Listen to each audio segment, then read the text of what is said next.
My sister secretly sold our late grandmother's house and proudly told me, "You'll never get any of the money." I was devastated until the new owner called me and said, "You should come over. I found something in the attic that changes everything." When my sister saw it, she was so shocked she collapsed. I had never hated her more than in that moment.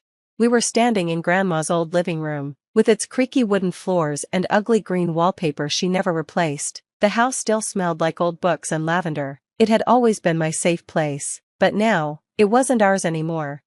"I sold it," my sister Claire said, crossing her arms and looking at me like she was daring me to argue. I stared at her, confused. "What do you mean, you sold it?" She sighed like I was being slow. "The house, Grandma's house, it's gone. New owners are moving in next week." I felt like the ground had disappeared under me. "You can't do that. We agreed we'd figure this out together." She smirked, that same smug look she always had when she knew she was winning. "No, you thought we'd do this together, but Grandma made me the executor of the will, and I decided to sell. And by the way," she leaned in, pretending to feel sorry, "you're not getting a single penny." I was so angry I could have hit her. This wasn't just a house to me, it was our history, our childhood. It was where we spent summers baking cookies while Grandma told us stories. It was where I stayed when I had nowhere else to go after my divorce. It was my safe place, and she sold it, without even telling me. I clenched my fists, trying to stay calm. "Why would you do this?" Claire shrugged. "It was an old dump, and I needed the money, simple as that." I couldn't believe it. "You needed the money?" She rolled her eyes. "Oh, don't act so surprised. You know Grandma always loved me more. She wanted me to have a better life. Besides," she smiled, and I wanted to wipe that smug look off her face. "You'll never see a dime of that money." I walked out. If I stayed any longer, I would have said something I regretted. For weeks, I tried to move on. I told myself it was just a house, just walls and a roof, but no matter how hard I tried, I couldn't forget the betrayal. I barely spoke to Claire, not that she cared. She was too busy spending her money, posting pictures of shopping sprees and vacations like she hadn't just torn our family apart.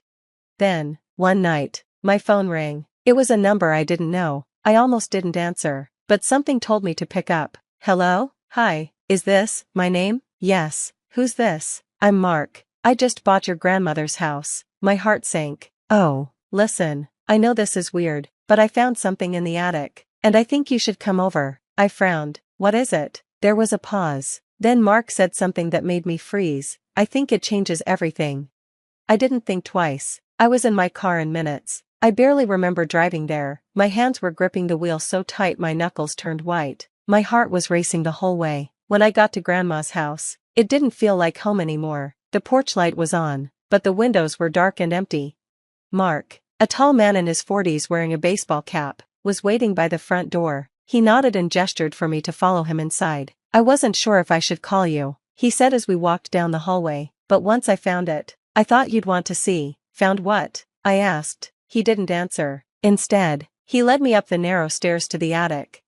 The attic smelled like dust and old memories. It was filled with boxes and furniture. Mark walked to the far corner, where an old trunk sat, half covered by a moth-eaten blanket. The lid was already open. Inside, wrapped in yellowed cloth, was an envelope. It was thick and heavy. Mark handed it to me. "Go ahead." I took a deep breath and opened it. Inside was a stack of papers, and as soon as I started reading, my heart stopped. It was another will, a different one, dated 2 years later than the one my sister used to sell the house. And this one left everything to me. My hands shook. "This can't be real," I whispered. Mark crossed his arms. "I thought the same thing, but I had a lawyer friend look at it. He says it's real." My mind was racing. How had this been hidden here? Then it hit me. Claire. She had been the one to go through Grandma's paperwork after she died. She must have found this will and hidden it. She knew Grandma had changed her mind and left everything to me. Instead of telling me, she buried it, lied, and sold the house out from under me. I felt sick. Mark must have seen the look on my face because he said, "Look, I don't know the whole story, but if this will is real, what she did is fraud." I swallowed hard. "Yeah," I said quietly, "it is." I didn't sleep that night. I spent hours reading the will, taking pictures, and sending them to a lawyer friend. He called me early the next morning. "This is real," he said, "and if your sister knew about it and still sold the house, she's in big trouble." I barely heard the rest. I was already calling Claire. She answered, sounding annoyed. "What do you want?" "You knew," I said, my voice calm but cold. She paused, then laughed nervously. Knew what? About Grandma's real will. Silence. Then she said, I have no idea what you're talking about. You lied to me, I said, my voice shaking with anger. You found the real will and hid it. You sold the house and took the money, knowing it wasn't yours. More silence. Then she said something that made me furious. Prove it. I hung up because I was about to do just that. I didn't argue with her. Instead, I went straight to a lawyer. When he saw the will, his eyes widened. This changes everything, he said. If your sister knew about this, she committed fraud. The house wasn't hers to sell, it was yours. He filed a lawsuit against Claire, a motion to reverse the sale, and a demand for all the money she stole. I knew Claire wouldn't take it well, but I wasn't ready for what happened next. When she got the legal papers, she lost it. She called me, screaming, you have no right. I laughed. No right? You stole from me, you lied, and now, you're going to pay for it. She hung up. Days passed, then weeks, and then, the big shock came. My lawyer dug deeper and found something terrible. Claire hadn't just hidden one will, she had done something worse. She had faked the will she used, the signature, the witnesses, everything. She had lied to sell the house, and now, she wasn't just facing a lawsuit, she was facing jail. I'll never forget the moment Claire realized it was over. We were in the lawyer's office. She sat across from me, pale and shaking, gripping the chair so hard her nails dug into the wood. My lawyer showed the evidence, the real will, the fake one, and proof of her fraud. Then he leaned forward and said calmly, you have two choices, give everything back or go to jail. Claire looked at me, her mouth opening and closing like she wanted to argue. Then she saw my face and knew she had lost. Her body slumped, her hands shook, and she collapsed in the chair. For the first time in her life, she realized she wasn't going to get away with it. Claire returned the money, she had no choice. The house? The courts canceled the sale. Mark, the buyer, was actually happy about it. He didn't want to be part of a fraud case. And me? I got my grandmother's house back. Claire? She lost everything, her reputation, her money, her freedom. In the end, karma got her, and I made sure she paid for what she did. I thought it was over. I thought Claire had learned her lesson and faced the consequences. I was wrong. 3 months later, my lawyer called, and what he told me changed everything. Hey, my lawyer said, sounding serious, we have a problem. I sat up straight. What now? He sighed. Claire's not done messing with you. I clenched my jaw. What do you mean? He hesitated, then said, we checked her finances. She moved all the money before the court could stop her. My stomach dropped. What? She put everything in an offshore account and then claimed she was broke. I was furious. She had returned some money to make it look like she was cooperating, but the rest? She hid it. Claire had pulled one last trick. I wasn't going to let her get away with it, not this time. I met with my lawyer the next day, and we made a plan. Claire was arrogant. She thought she was smarter than everyone. So, to catch her, I had to act like I'd given up. I called her. Hey, I said, trying to sound defeated. Can we meet? She laughed. Oh, feeling sorry now? Too bad. You got your money. We're done. I gritted my teeth. Please, let's just talk. She sighed. Fine, but don't waste my time. She had no idea I was about to waste hers. We met at a small cafe. Claire walked in, wearing fancy sunglasses and carrying a new purse, bought with stolen money. She sat down, smirking. So, what do you want? I played along. I don't want to fight anymore. This whole court thing has been exhausting. She sipped her coffee, looking pleased. Well, that's what happens when you drag family into legal battles. I almost choked. She was acting like the victim. I forced a smile. Look, I just want to know, how did you do it? She raised an eyebrow. Do what? I leaned in. Come on, I know you still have the money. You were always the smart one. I just want to understand how you did it. She studied me, then laughed. And then she told me everything. She bragged about how she moved the money before the court could freeze it, how she used a friend's name for the offshore account, and how she kept just enough in her main account to look like she was cooperating. She thought she was safe, thinking I was too dumb to fight back. What she didn't know, I was recording the whole thing. I sent the recording to my lawyer, and within 2 weeks, Claire was arrested. Fraud, money laundering, contempt of court. She didn't just lose the money, she lost her freedom. She had scammed one too many people. And this time, there was no escape. The court took everything she owned. Her house? Gone. Her car? Taken. Her hidden money? Found and seized. She cried in court, begging for mercy. The judge didn't care. You showed no remorse, he said. You stole from your own family. You lied. Now, you'll pay the price. Claire was sentenced to 5 years in prison. And me? I walked out of the courtroom feeling free. Finally, Claire had nothing left to steal, and I had what I needed, justice. Claire was in jail. That should have been enough, but after everything she did, I wanted to make sure she could never come back. Claire always found a way to win. She could talk her way out of anything, making people believe she was the victim. Even in prison, I knew she'd find someone to trick, but this time, I was going to make sure she stayed down. Claire had one last safety net, her friend Amanda. Amanda helped Claire hide the stolen money. Her name was on the offshore accounts, and Claire trusted her to move the money while avoiding the courts. I knew if Amanda wasn't stopped, Claire would still have money waiting when she got out. So, I did what Claire would never expect. I took Amanda down, too. I told the police about Amanda's role and gave them everything: bank records, receipts, and messages between Claire and Amanda planning their scheme. Amanda was arrested quickly. When faced with charges, she gave up Claire completely. She told the police about Claire's other scams, fake loans, unpaid debts, and even a fake investment scheme from years ago. Turns out, Claire had a lot more secrets than I knew. Her 5-year sentence doubled. Claire wasn't getting out anytime soon. With Claire and Amanda both in jail, I made sure Claire had nothing left. She had no money, the court took it all. She had no friends, Amanda turned on her, and everyone else disappeared when she stopped being useful. She had no home, her apartment was gone. Even if she got out early, she had nowhere to go. And the best part? She had to watch me win. While she was stuck in prison, I was doing great. I fixed up Grandma's house. Every broken thing Claire ignored, I repaired. Every memory she tried to erase, I saved. The house she stole from me? Now it was mine, legally, forever. And Claire? She had nothing. She wrote me a letter from prison, begging, saying she had changed and was sorry. I didn't even open it. I sent it back. Claire wasn't worth my time anymore. She got what she deserved, and for the first time in my life, I finally had peace. The end. The day I lost my bakery was the day I stopped being the dutiful daughter-in-law. I remember standing in my kitchen, watching Eliza's perfectly manicured fingers slide the contract across my granite countertop, like she was dealing cards in a rigged game. "It's for the best, dear," she said, her voice dripping with artificial sweetness. "The family business needs to be properly managed.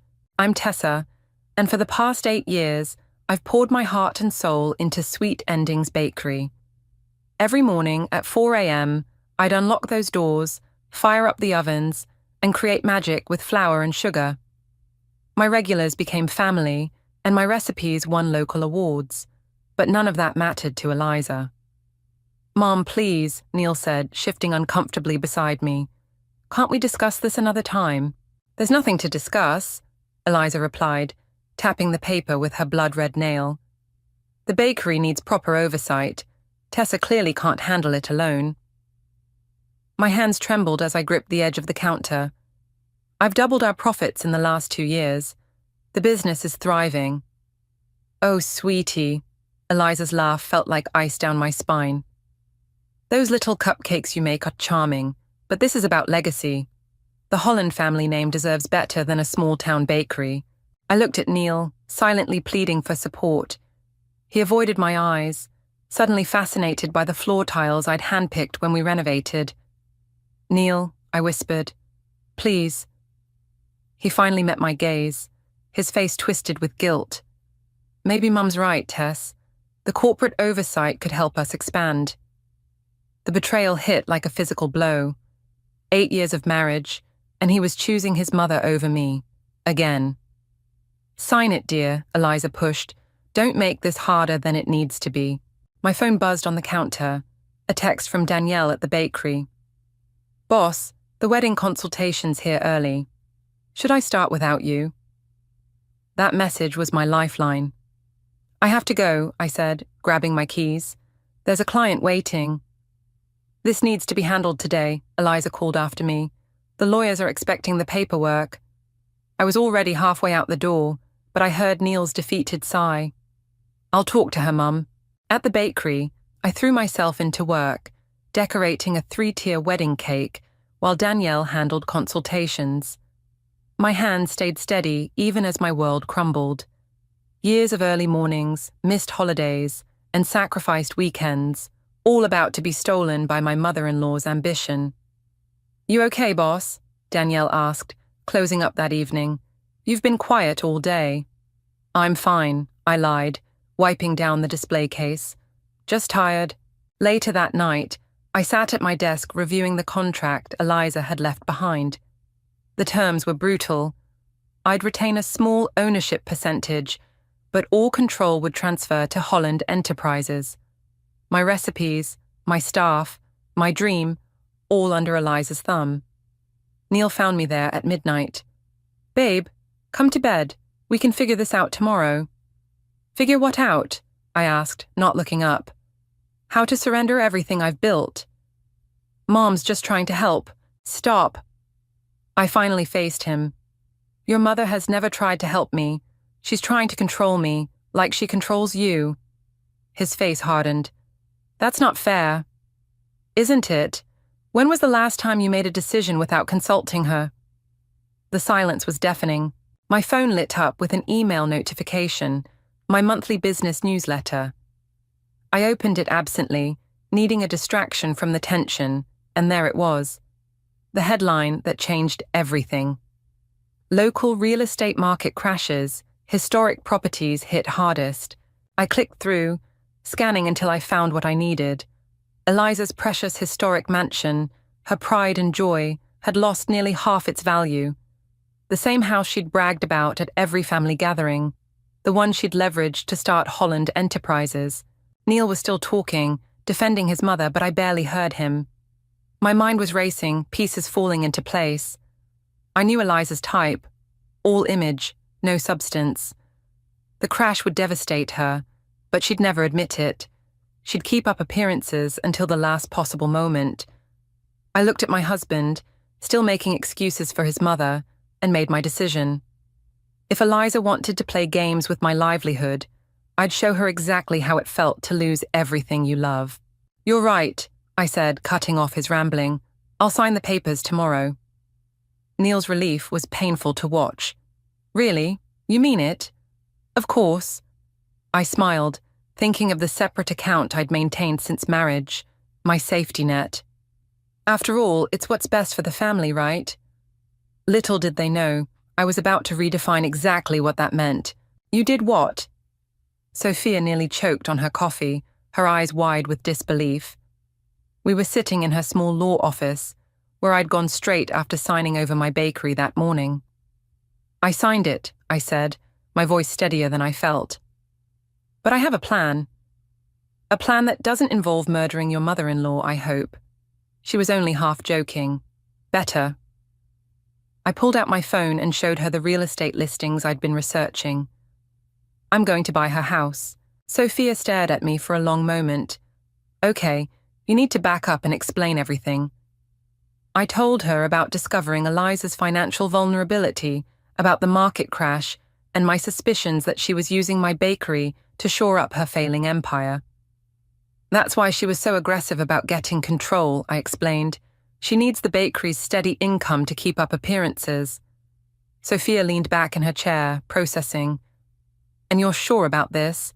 Her son George let it slip last week that she's been trying to refinance. He thought I knew already. Being family and all." I couldn't help the bitter laugh. "Eliza's been hiding it well, but she's desperate. Even so, buying her house, that's exactly what she deserves." I finished my now cold coffee. "Can you help me?" Sophia's expression shifted from concern to determination. "Actually, I know someone who might be perfect for this. Let me call Meki." 20 minutes later, a tall man in a sharp suit walked in. "Sophia said it's urgent." He extended his hand. "I'm Meki. Tessa, and yes, I need to buy a house without the owner knowing it's me." His eyebrows shot up, but he sat down without comment. As I explained the situation, he took careful notes. "It's doable," he said finally. "We can set up an LLC to make the purchase. My brother Jake is a real estate agent. He can handle the actual transaction. Eliza won't know you're involved until after the sale is complete." "Perfect." I felt the first real smile in days spread across my face. How soon can we start? I can have the paperwork ready tomorrow, but Tessa, he paused, looking serious. This is going to get messy. Are you prepared for that? Before I could answer, my phone buzzed. A text from Neil. Mum wants us over for dinner Sunday. Says she has big plans for the bakery. I'm more than prepared, I said, showing them the message. I'm counting on it. Later that afternoon, I was back at the bakery, now technically working for Holland Enterprises. Danielle was decorating cookies, shooting me worried glances. You seem different today, she said finally. Good different, but scary different. I was about to respond when George walked in. Neil's younger brother had always been the family rebel, keeping his distance from Eliza's controlling nature. Hey, sis. He grabbed a cookie from the display case. Heard about the big change, you okay? Just peachy, I replied, watching him carefully. How's your mom? Still trying to sell that big old house? God, I wish, he snorted. She's too proud to admit she can't afford it anymore. The property taxes alone are killing her, but heaven forbid she downsize. That must be stressful for her. Yeah, well, he shrugged. Maybe if she focused more on fixing her own problems instead of controlling everyone else's lives. After he left, Danielle turned to me. Did you see that glint in your eye? What are you planning? Let's just say changes are coming. I started gathering my things. Can you handle closing tonight? I have some appointments to make. That evening, I met with Miki and his brother Jake at their office. Jake had already pulled the property records and recent market analyses. The timing's perfect, he said, spreading out documents. The market crash has scared off most buyers, and the house has been quietly listed for months. We can probably get it for well below asking price. And you're sure this will work? I asked, looking at the complex legal documents Maki had prepared. The LLC structure is solid, Maki assured me. Eliza won't know you're involved until you choose to reveal it. I signed where indicated, then handed over the cashier's check I'd brought, my safety net, about to become my revenge. One more thing, Jake said as I stood to leave. Once we make the offer, things will move fast. Are you ready for what comes next? I thought about my bakery, about Neil's weakness, about years of Eliza's subtle manipulation and not so subtle control. I've spent 8 years being the perfect daughter-in-law, I said. I'm ready to be something else entirely. Walking to my car, I got another text from Neil. Mum's already talking about rebranding the bakery. Please try to be supportive on Sunday. I typed back a simple, "Of course, honey," and smiled. Sunday dinner was going to be interesting indeed. The offer's been accepted, Jake announced over speakerphone. I gripped my cell phone tighter, ducking into the bakery's walk-in freezer for privacy. Eliza didn't even counter. She's desperate to sell. How long until closing? 2 weeks, max. Maki's expediting everything. I ended the call as Danielle poked her head in. Boss, the corporate guy is here again. Says he needs to discuss the rebranding strategy. I stepped out to find a sleek-suited man waiting, laptop in hand. Eliza's minion, sent to destroy everything that made my bakery special. Mrs. Holland asked me to review these changes with you, he said, pulling up a presentation. We're thinking Holland's Fine Pastries for the new name. I bit my tongue, nodding along as he detailed their plans to replace my handwritten menu boards with digital displays and my vintage furniture with modern chrome and glass. And of course, he continued, we'll need to standardize the recipes. No more daily specials or custom orders. Everything needs to be consistent for potential franchising. My phone buzzed, a text from Sophia. Papers are ready. Need your signature ASAP. I have an appointment, I said, standing abruptly. We'll have to finish this later. But Mrs. Holland specifically requested. I said later. I grabbed my purse and headed for the door, pausing only to whisper to Danielle, don't let him change anything while I'm gone. At Maki's office, I found both brothers waiting with a stack of documents. Once you sign these, Maki explained, the house will belong to your LLC. Eliza won't know until the closing documents are filed. And that's legal, Completely. Buyers have no obligation to reveal their identity until closing. By then, it'll be too late for her to back out. I signed everywhere they indicated, my hand steady despite my racing heart. There's something else, Jake said, looking uncomfortable. Eliza called this morning. She wants to accelerate the closing, says she has another property she's interested in. The bakery's money, I realized. She's planning to use it to buy something else before anyone realizes she's in trouble. Back at the bakery, I found Neil waiting. His face was tight with tension. "Mum's wondering why you missed the meeting with the corporate team," he said, following me into my office. "She says you're being difficult." "Difficult?" I laughed harshly. "Like how she's being difficult about completely destroying everything I've built." "She's trying to help." "Stop saying that." I slammed my hand on the desk. "When are you going to see what she's really doing?" "And what exactly is she doing, Tessa?" His voice rose to match mine. "Because from where I'm standing, you're the one acting strange. Secret phone calls, disappearing in the middle of the day. You want to talk about strange?" I pulled out the corporate redesign plans. "Your mother wants to erase every trace of me from this place. 8 years of my life, gone because she says so, and you're letting her do it." Neil's face softened. "It's just business, babe. Change isn't always bad." Before I could respond, my phone buzzed with an email from Jake. "Urgent. Eliza's realtor requesting closing date move up to next week." "I have to go," I said, grabbing my keys. "Again?" Neil's expression hardened. "What's going on, Tessa?" "Nothing you need to worry about." I paused at the door. Just like I apparently don't need to worry about my bakery anymore. I spent the rest of the afternoon with Miki and Jake, rushing through paperwork and arranging finances.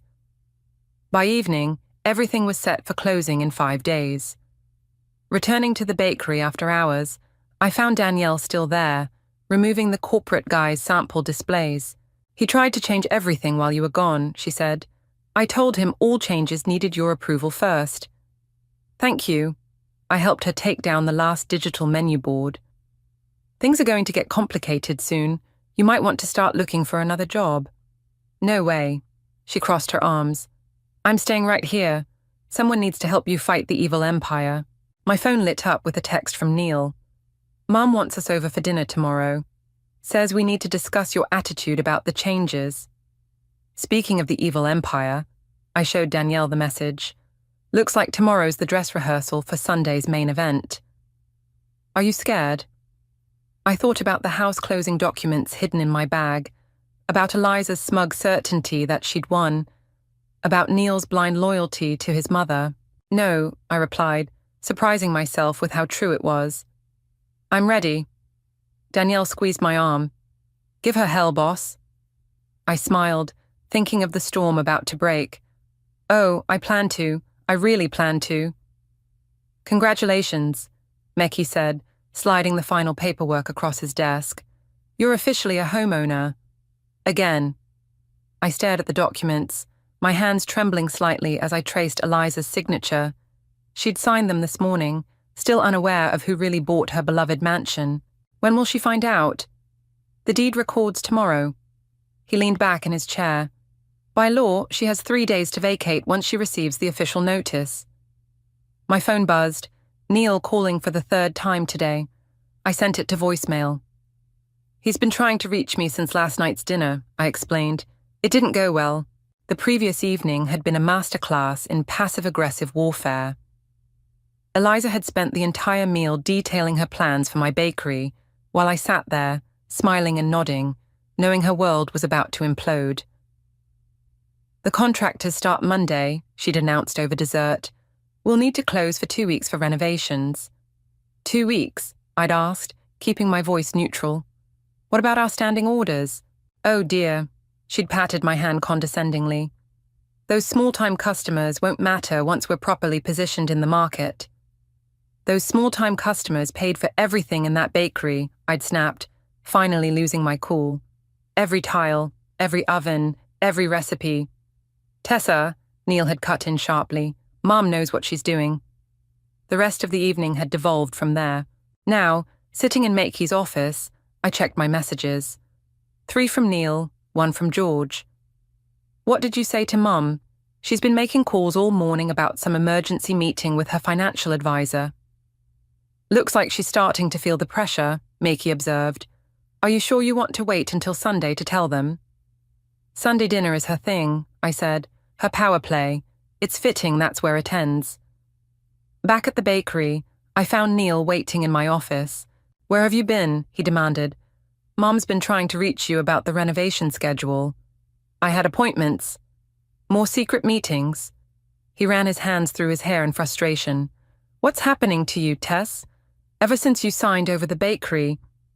"You mean ever since you and your mother forced me to sign over my life's work?" "That's not fair. Mum is investing a lot of money." "Is she?" I interrupted, thinking of her desperate rush to close the house sale. "Are you sure about that?"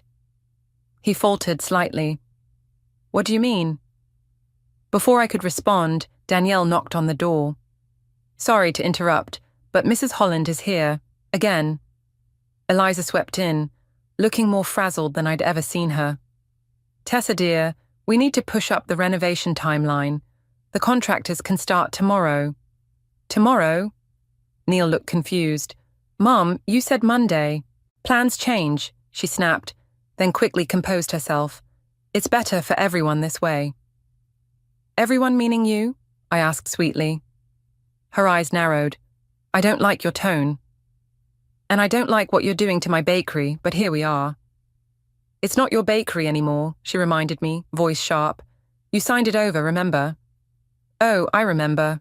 I smiled, thinking of the house deed sitting in my bag. "Speaking of signatures, how's the house sale going?" She paled slightly. "That's none of your concern." "Mum?" Neil looked between us. "What house sale?" "Nothing, darling." She grabbed her purse. "Just some real estate matters.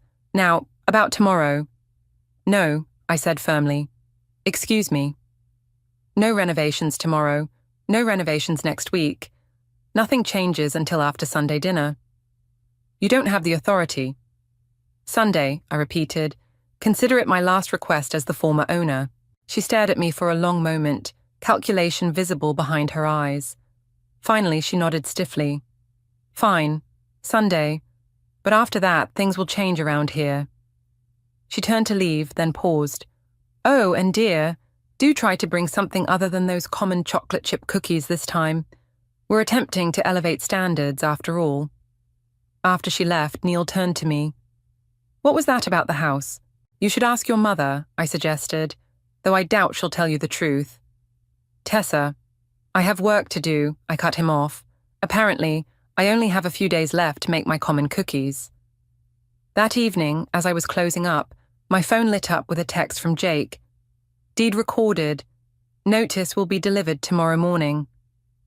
I looked around my bakery, my beautiful, warm, successful bakery that Eliza was so desperate to change, and felt a fierce satisfaction. "Game on, Eliza," I whispered to the empty room. "Game on." The doorbell chimed as George burst into the bakery, his face flushed with urgency. "Have you seen Mum today?" I looked up from the wedding cake I was decorating. "No, why?" "She's losing it, like, completely losing it." He slumped onto a stool at the counter. "Some courier delivered papers this morning, and she's been locked in her study making phone calls ever since." "How terrible," I said, carefully piping another rose. "Any idea what the papers were about?" "No, but she keeps yelling about lawyers and impossible deadlines." He grabbed a muffin from the display case. "Dad says she's been trying to reach her financial advisor all day." Danielle caught my eye from across the room, trying to hide her smile. She was the only employee I'd trusted with the full story. "I'm sure she'll sort it out," I said, adding the final touches to the cake. "Your mother always does." "Yeah, but..." George lowered his voice. "I think it's about the house. And I heard her mention the bakery too. Something about needing to accelerate the timeline." My phone buzzed, a text from Makey. "Eliza's lawyer called. They're trying to delay the eviction notice." "Too late," I typed back. "The weird thing is," George continued, oblivious to my texting, "she keeps saying she needs to talk to you before Sunday dinner." Something about the renovation schedule? Does she now? I wiped my hands on my apron. Well, she knows where to find me. Right on cue, the bell chimed again. Eliza strode in, looking significantly less polished than usual. Her hair was slightly disheveled, and her designer blouse had a coffee stain. "George," she snapped, "what are you doing here?" "Just grabbing a snack, Mum." He held up his muffin. "Everything okay?" "Fine. I need to speak with Tessa, alone."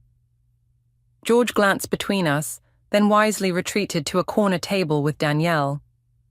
"We need to move up the renovations," Eliza said without preamble, "starting tomorrow." "We already discussed this," I replied, continuing to work on the cake. "Nothing changes until after Sunday." "This isn't a request, Tessa. The contractors are already scheduled." "Then unschedule them." Her perfectly manicured hands gripped the counter. "Listen to me very carefully. I own this bakery now. You will do as I say, or what?" I met her gaze steadily. "You'll fire me? Go ahead, but good luck running this place without my recipes, my suppliers, and my loyal customers." "Mom," George called from his table, "maybe you should—" "Stay out of this," she snapped, then turned back to me. "I've been patient with you, Tessa, but my patience has limits." "Funny," I said. "I was just thinking the same thing." Her phone rang, probably another lawyer, and she grabbed it frantically. "This isn't over," she hissed before hurrying out. George approached the counter once she left. "I've never seen her like this." "People show their true colors when they're desperate," I said, starting to clean up my workspace. "Desperate?" He frowned. "Mom's never desperate. She's always in control. Is she?" I raised an eyebrow. "Maybe you should ask her about the house sale." Later that evening, Neil came by as I was closing up. He looked troubled. "George said you and Mom had another fight." "Not a fight," I corrected, counting the register. "Just a disagreement about timing." "He also said something about the house." He leaned against the counter. "What's going on, Tess? Mom's acting strange. You're being secretive.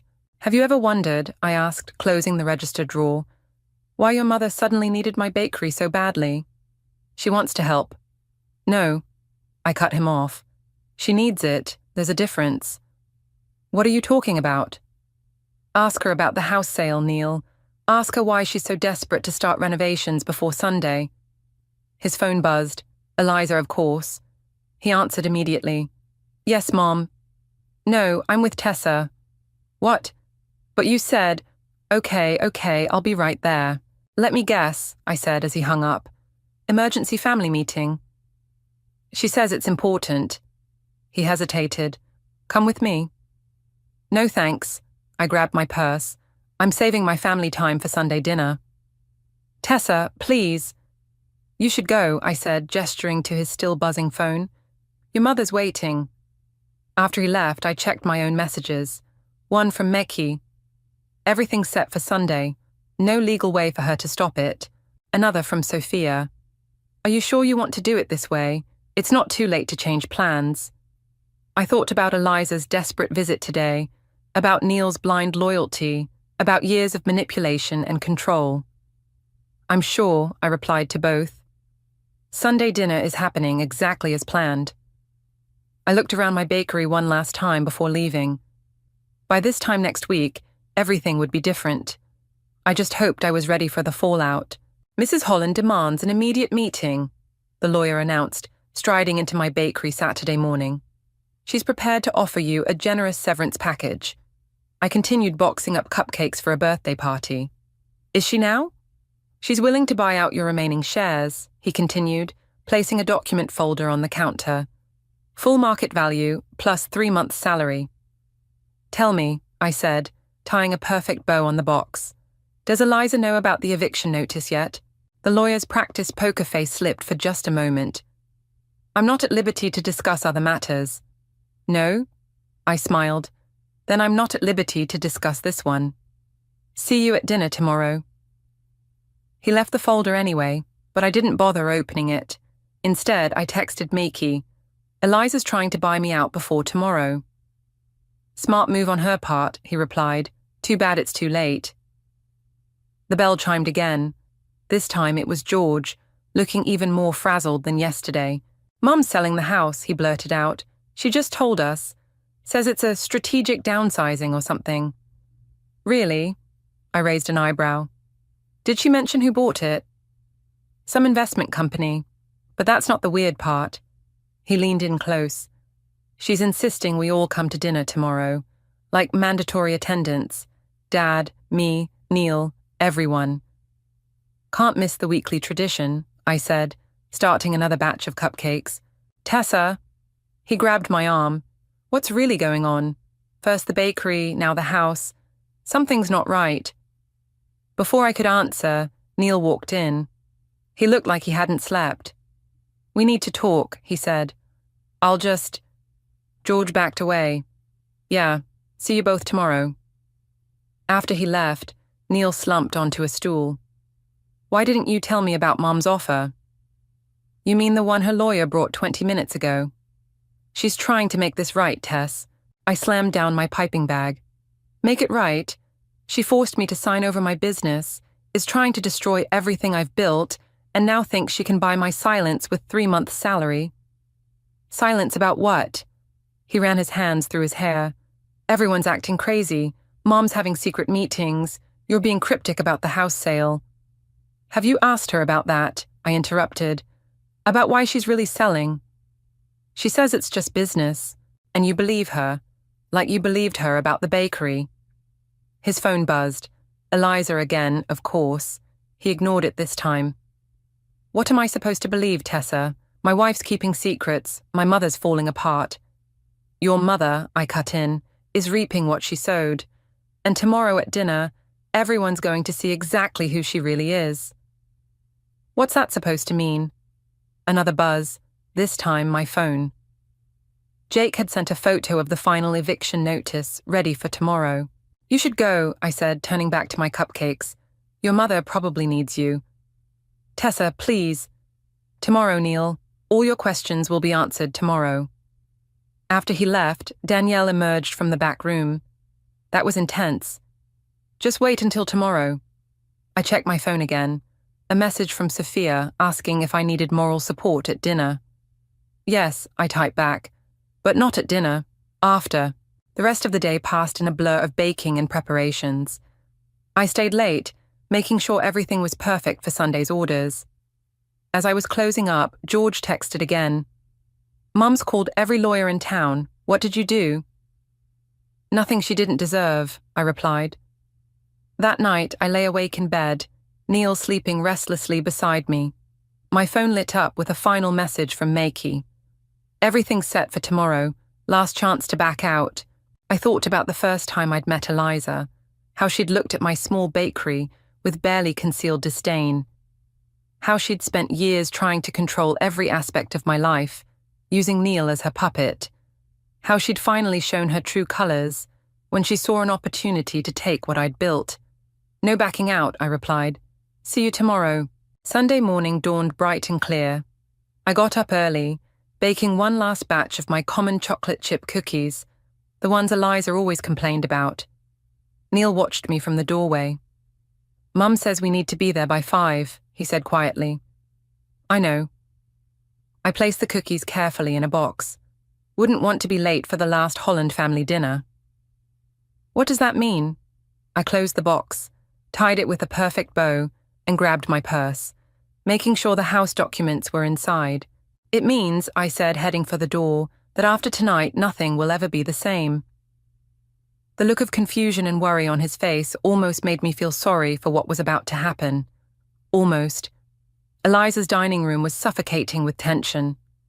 George kept checking his phone under the table. Neil wouldn't meet anyone's eyes, and Eliza's hands shook slightly as she served the roast beef.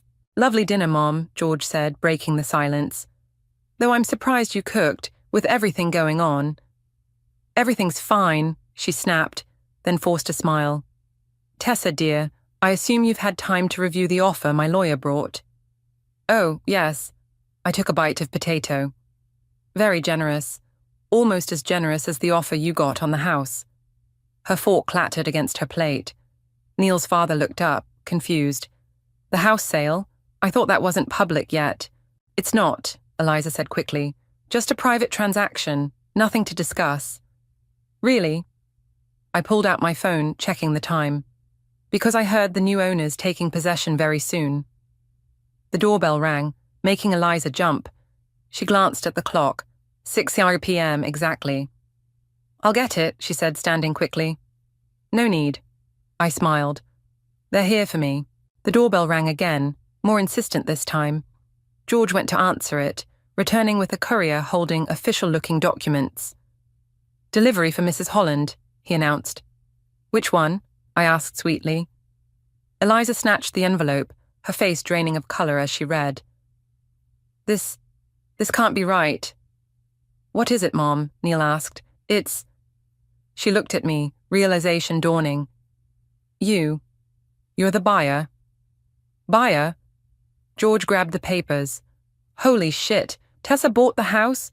That's impossible, Eliza sputtered. The purchase was made by Summit Valley LLC. My LLC, I confirmed, taking another bite of potato. Formed specifically for this purpose.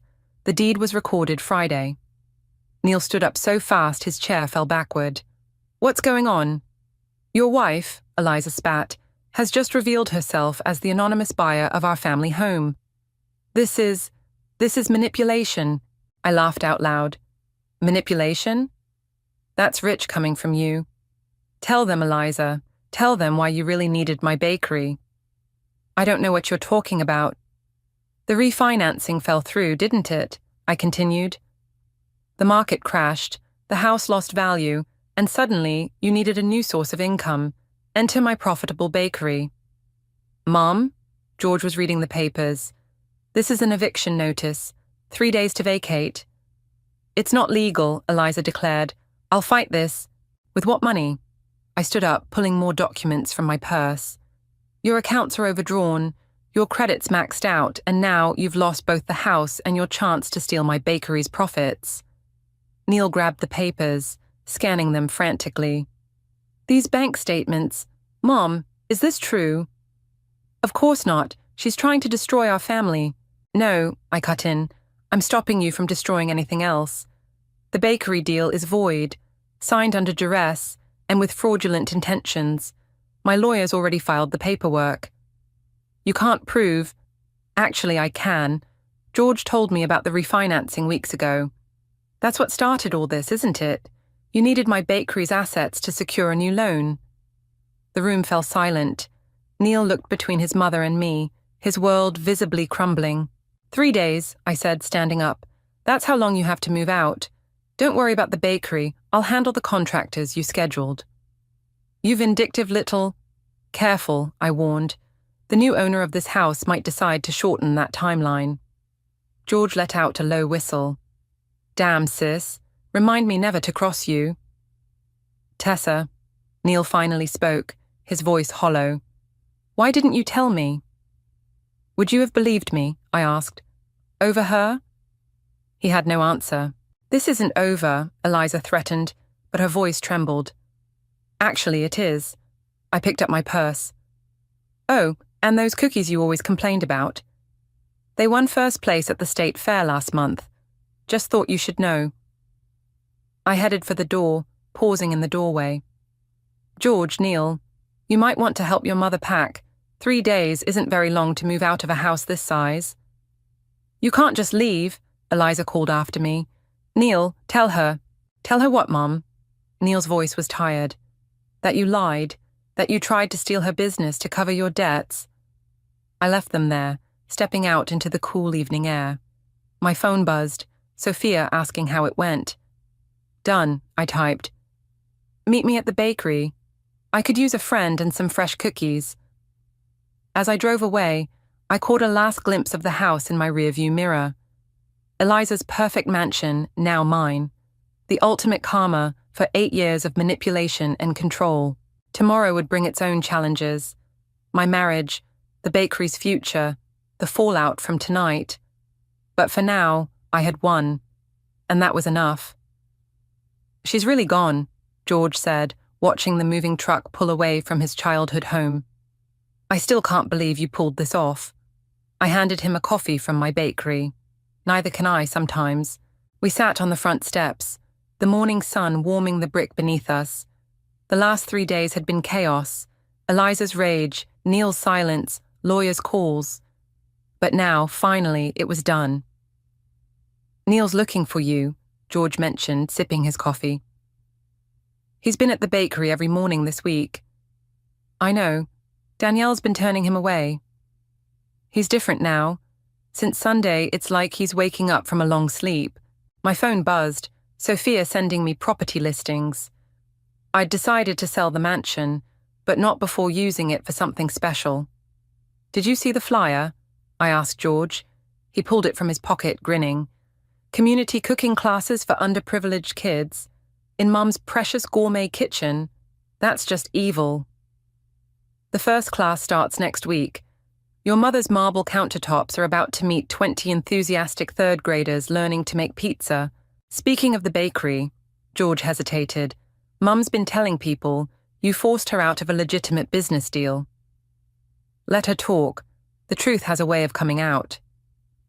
Right on cue, my phone lit up with a news alert. "Local businesswoman exposes financial fraud scheme." Mecky's contacts at the paper had come through.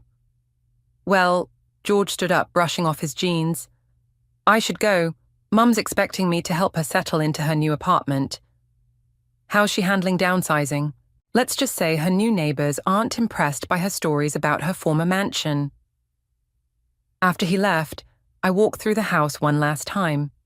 The room still echoed with Sunday's confrontation, with Neil's final words to his mother. "How could you do this to her?" "To us?"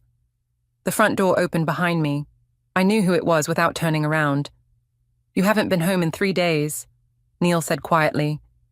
I needed time to think. And now, I turned to face him. He looked different, older somehow, but also lighter, like he'd set down a heavy burden. "Now I need to know," I said.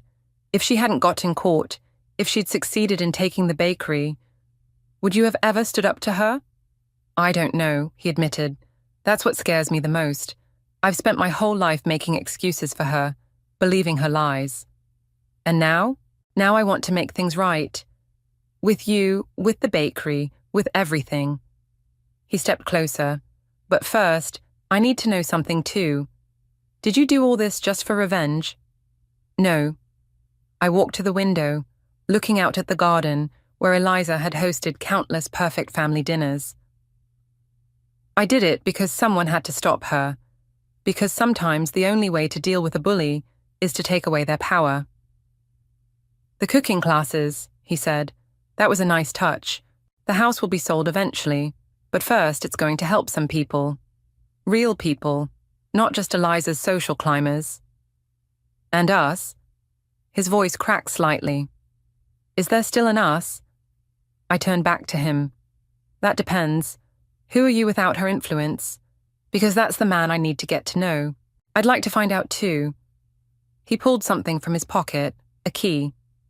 "I had the bakery locks changed back. It's yours again, legally and completely. Mom signed the reversal papers this morning." The weight of the key felt right in my hand, like coming home. "I'm not moving back yet," I told him. "I need time. We need time." "I know, but maybe we could start with coffee, at the bakery." My phone buzzed again, Danielle sending a photo of the grand reopening banner she'd hung in the window. "Coffee sounds good," I said. "But first, there's something I need to do." I pulled out my own set of keys and handed them to Neil. "The house is yours if you want it. Not to live in, but to help run the community programs. Something good should come from all this." He stared at the keys, then at me. "You're giving it up, just like that. I never wanted the house. I just needed to show her she couldn't take what was mine." I smiled. "Besides, I already have a home. It's got ovens instead of marble countertops, and it smells like cookies instead of expensive perfume." Neil pocketed the keys, understanding in his eyes. "Coffee tomorrow, then." "Around 9. "Make it 10, I said. "The morning rush keeps me busy. You remember all those small-time customers your mother was so worried about?" He laughed. A real laugh, maybe his first in years. 10 it is. I took one last look around Eliza's perfect house, then walked out without looking back. Tomorrow would bring fresh bread, hot coffee, and maybe, just maybe, a chance to build something new from the ashes of what had burned. But first, I had some cookies to bake. The church bells chimed 11, each resonating strike a mockery of what should have been the happiest moment of my life. I stood at the altar in my designer wedding dress, fighting the urge to check my phone again. My name is Lexi, and this was the day my world imploded. "Something's wrong," I whispered to Malik, who stood closest to me as my honorary man of honor. The gathered guests were starting to whisper, their murmurs echoing off the cathedral's vaulted ceiling. "I'm sure he's just stuck in traffic," Malik replied, but his face betrayed his concern. "Want me to call him again?" I nodded, watching as he stepped aside to make the call. My eyes scanned the crowded pews, noting the conspicuous absence of my mother, Josephine. She'd texted earlier claiming a migraine, saying she'd try to make it for the ceremony. Now her absence felt like a warning sign I should have heeded. The church doors burst open and my heart leaped, only to sink when I saw Brandon, our photographer, rushing in. "Sorry, got held up outside with—" He trailed off, his expression shifting from apologetic to alarmed. Before I could ask what was wrong, the doors swung open again. Tristan walked in, but not in his wedding suit. He wore jeans and a wrinkled button-down shirt, his face flushed and hair disheveled. Behind him stood my mother, wearing a red dress that seemed to mock the occasion. "Lexi," Tristan called out, his voice echoing through the now silent church. "I can't do this." I gripped my bouquet tighter, white roses crushing under my fingers. "What do you mean you can't do this?" He walked down the aisle, Josephine following close behind. The guests' heads swiveled between us like they were watching some twisted tennis match. "I've fallen in love with someone else," he announced, his voice steady and cruel. "I've been fighting it for months, but I can't deny it anymore." "Someone else?" The words felt like glass in my throat. That's when my mother stepped forward, linking her arm through Tristan's. "We never meant for this to happen, sweetheart." The church erupted in gasps and shocked exclamations. Aunt Simone jumped to her feet, pointing an accusing finger. "Josephine, how could you?" I stood frozen, my mind refusing to process the scene before me. My fiancé and my mother and my fiancé. The equation wouldn't compute. "How long?" I managed to ask, my voice surprisingly steady. 6 months, Tristan replied, having the audacity to look apologetic. "We tried to fight it, but—" 6 months? I cut him off. "So when you were helping me pick out wedding invitations, when you were calling me princess and promising forever, when you were sleeping in my bed?" Josephine stepped forward. "Darling, sometimes these things just—" "Don't you dare call me darling," I snapped, finally finding my voice. "Don't you dare act like you're still my mother." Nina, my best friend and lawyer, was already on her feet, phone in hand. I could see her typing furiously, no doubt documenting everything. "Everyone out," I announced, my voice carrying across the stunned congregation. "Show's over. Thank you for coming to witness my mother and fiancé's betrayal. Please help yourself to the reception food. I hear karma goes well with wedding cake." As the guests began filing out, some offering awkward condolences, others just avoiding eye contact, Tristan tried one more time. "Lexi, we should talk about this privately." "Privately?" I laughed, the sound brittle and sharp. "Like how you two kept your affair private? No, I think we're done here." I turned to leave, but Josephine grabbed my arm. "You're making a scene," she hissed. I yanked my arm free. "I'm making a scene? That's rich coming from the woman who just helped destroy her daughter's wedding." Malik stepped between us, his presence solid and protective. "I suggest you both leave. Now." They retreated, but not before Tristan called out, "I'll call you later to explain everything." "Don't bother," I replied, my voice ice cold. "I'm sure you'll be too busy with your new life. Just remember, karma's a bigger bitch than I am, and that's saying something." I walked out of the church with my head high, ignoring the pitying looks and whispers. In the bridal suite, I finally allowed myself to collapse onto a chair, my expensive dress pooling around me like broken dreams. My phone buzzed with a voicemail notification. Tristan's name flashed on the screen. Against my better judgment, I pressed play. "Hey, princess." His voice dripped with false sympathy. "I guess by now you know our little secret. Your mother and I, we're really happy. I hope someday you'll understand that you can't fight true love. Maybe this is for the best. You were always a bit too career-focused anyway. Your mother gets me in a way you never could." I ended the message, a cold clarity washing over me. They thought they'd broken me, but they'd just awakened something far more dangerous. My desire for revenge. And I was going to make sure they both regretted the day they decided to betray me. 2 months before the wedding disaster, I first noticed something was off. Tristan had left his laptop open while showering, and a notification popped up from my mother. "Delete these messages after reading." I shouldn't have looked, but something in my gut screamed that I had to. The messages made my blood run cold. "Last night was amazing," my mother had written, "but we need to be more careful. Lexi's getting suspicious about your late meetings." I quickly forwarded the messages to my email, my hands shaking. Then I closed everything, making it appear untouched. That night, I bought 3 hidden cameras and a voice recorder. "You're not crazy," Malik assured me a week later as we sat in his apartment, reviewing the footage I'd collected. "Look at this." The video showed Tristan and my mother in our kitchen, speaking in hushed tones while I was supposedly at work. Their bodies were too close, their touches lingering too long. "I need more evidence," I said, gripping my coffee mug so tight my knuckles turned white. "Something concrete." "You could just confront them," Malik suggested, but his tone indicated he knew I wouldn't. "No, I need to understand how deep this goes." I pulled out my laptop. "Help me access the family trust account?" Malik, being the family's unofficial tech expert, took less than 5 minutes to break in. What we found made me physically ill. "Holy shit," he breathed, scrolling through the transactions. "Tristan's been transferring money from the trust to a private account for months, and look who authorized it." My mother's digital signature was on every transfer. $200,000, I whispered. "They've been stealing from the family trust while planning their affair." "This is way bigger than just cheating," Malik said, taking screenshots. "This is fraud." A text lit up my phone. "Tristan, working late tonight, princess. Don't wait up." I showed Malik the message, and he immediately grabbed his car keys. Let's see exactly what kind of work he's doing. We followed Tristan's car to an upscale restaurant across town. Through the window, we could see him and my mother in a private booth, looking very much like lovers enjoying a romantic dinner. "Record everything," I instructed Malik, who was already filming with his phone. "What's your plan?" he asked as we watched them share a dessert, their fingers intertwining on the table. "I'm going to let them think they're winning," I replied, my voice steady despite the nausea in my stomach. "They want to play happy couple? Fine. Let them plan their betrayal while I plan something better." Over the next few weeks, I became the perfect, unsuspecting bride-to-be.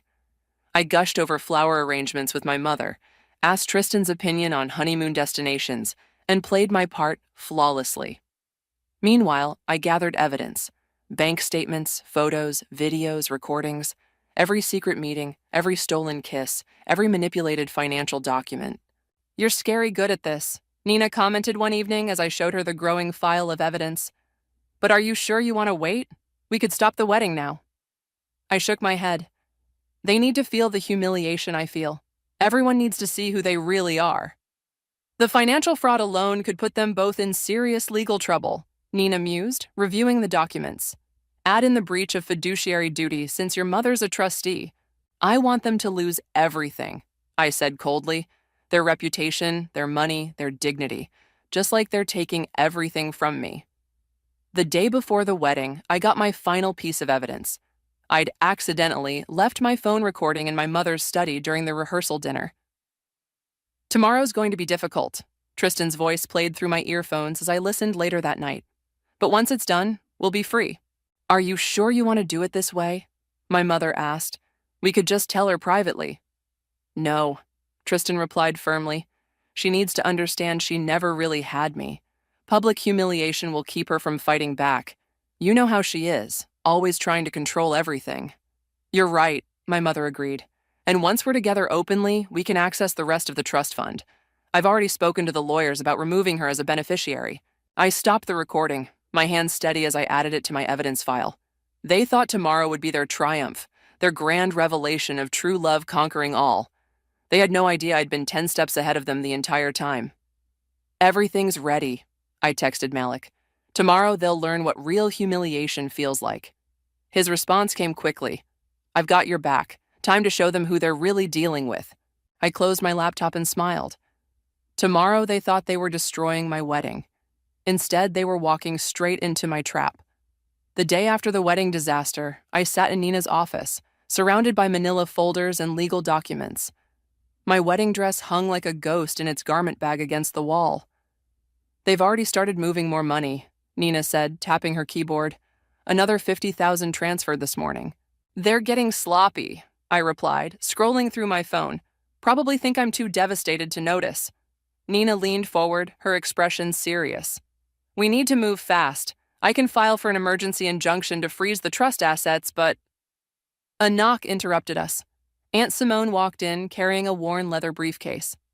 I have something you need to see. She pulled out a stack of yellowed papers and spread them across Nina's desk. Your mother has a history of this behavior. 25 years ago, she did the same thing to my best friend, seduced her husband, stole their savings, and disappeared for 2 years. What? I grabbed one of the documents. It was a police report detailing financial fraud allegations against my mother. The charges were dropped, Simone explained, because your grandfather paid everyone off to avoid a scandal. That's when she met your father.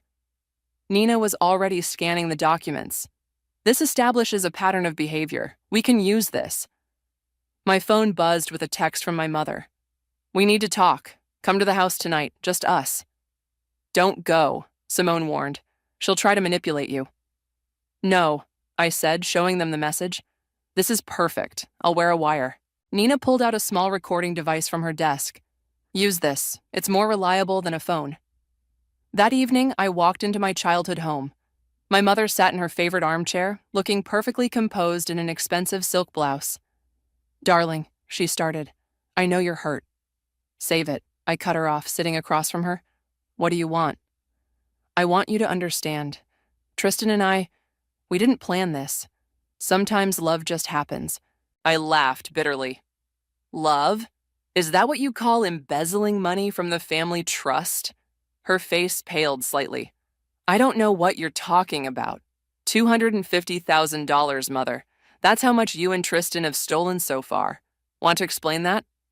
She stood up, her composure cracking. You've been spying on us? Like you've been betraying me? Funny how that works.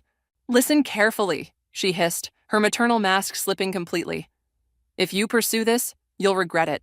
I'm still a trustee. One signature from me and you'll lose everything. I smiled, touching the recording device hidden under my shirt. Is that a threat? It's a promise. Back off, Lexi, you can't win this. You know what's interesting? I stood up, matching her stance.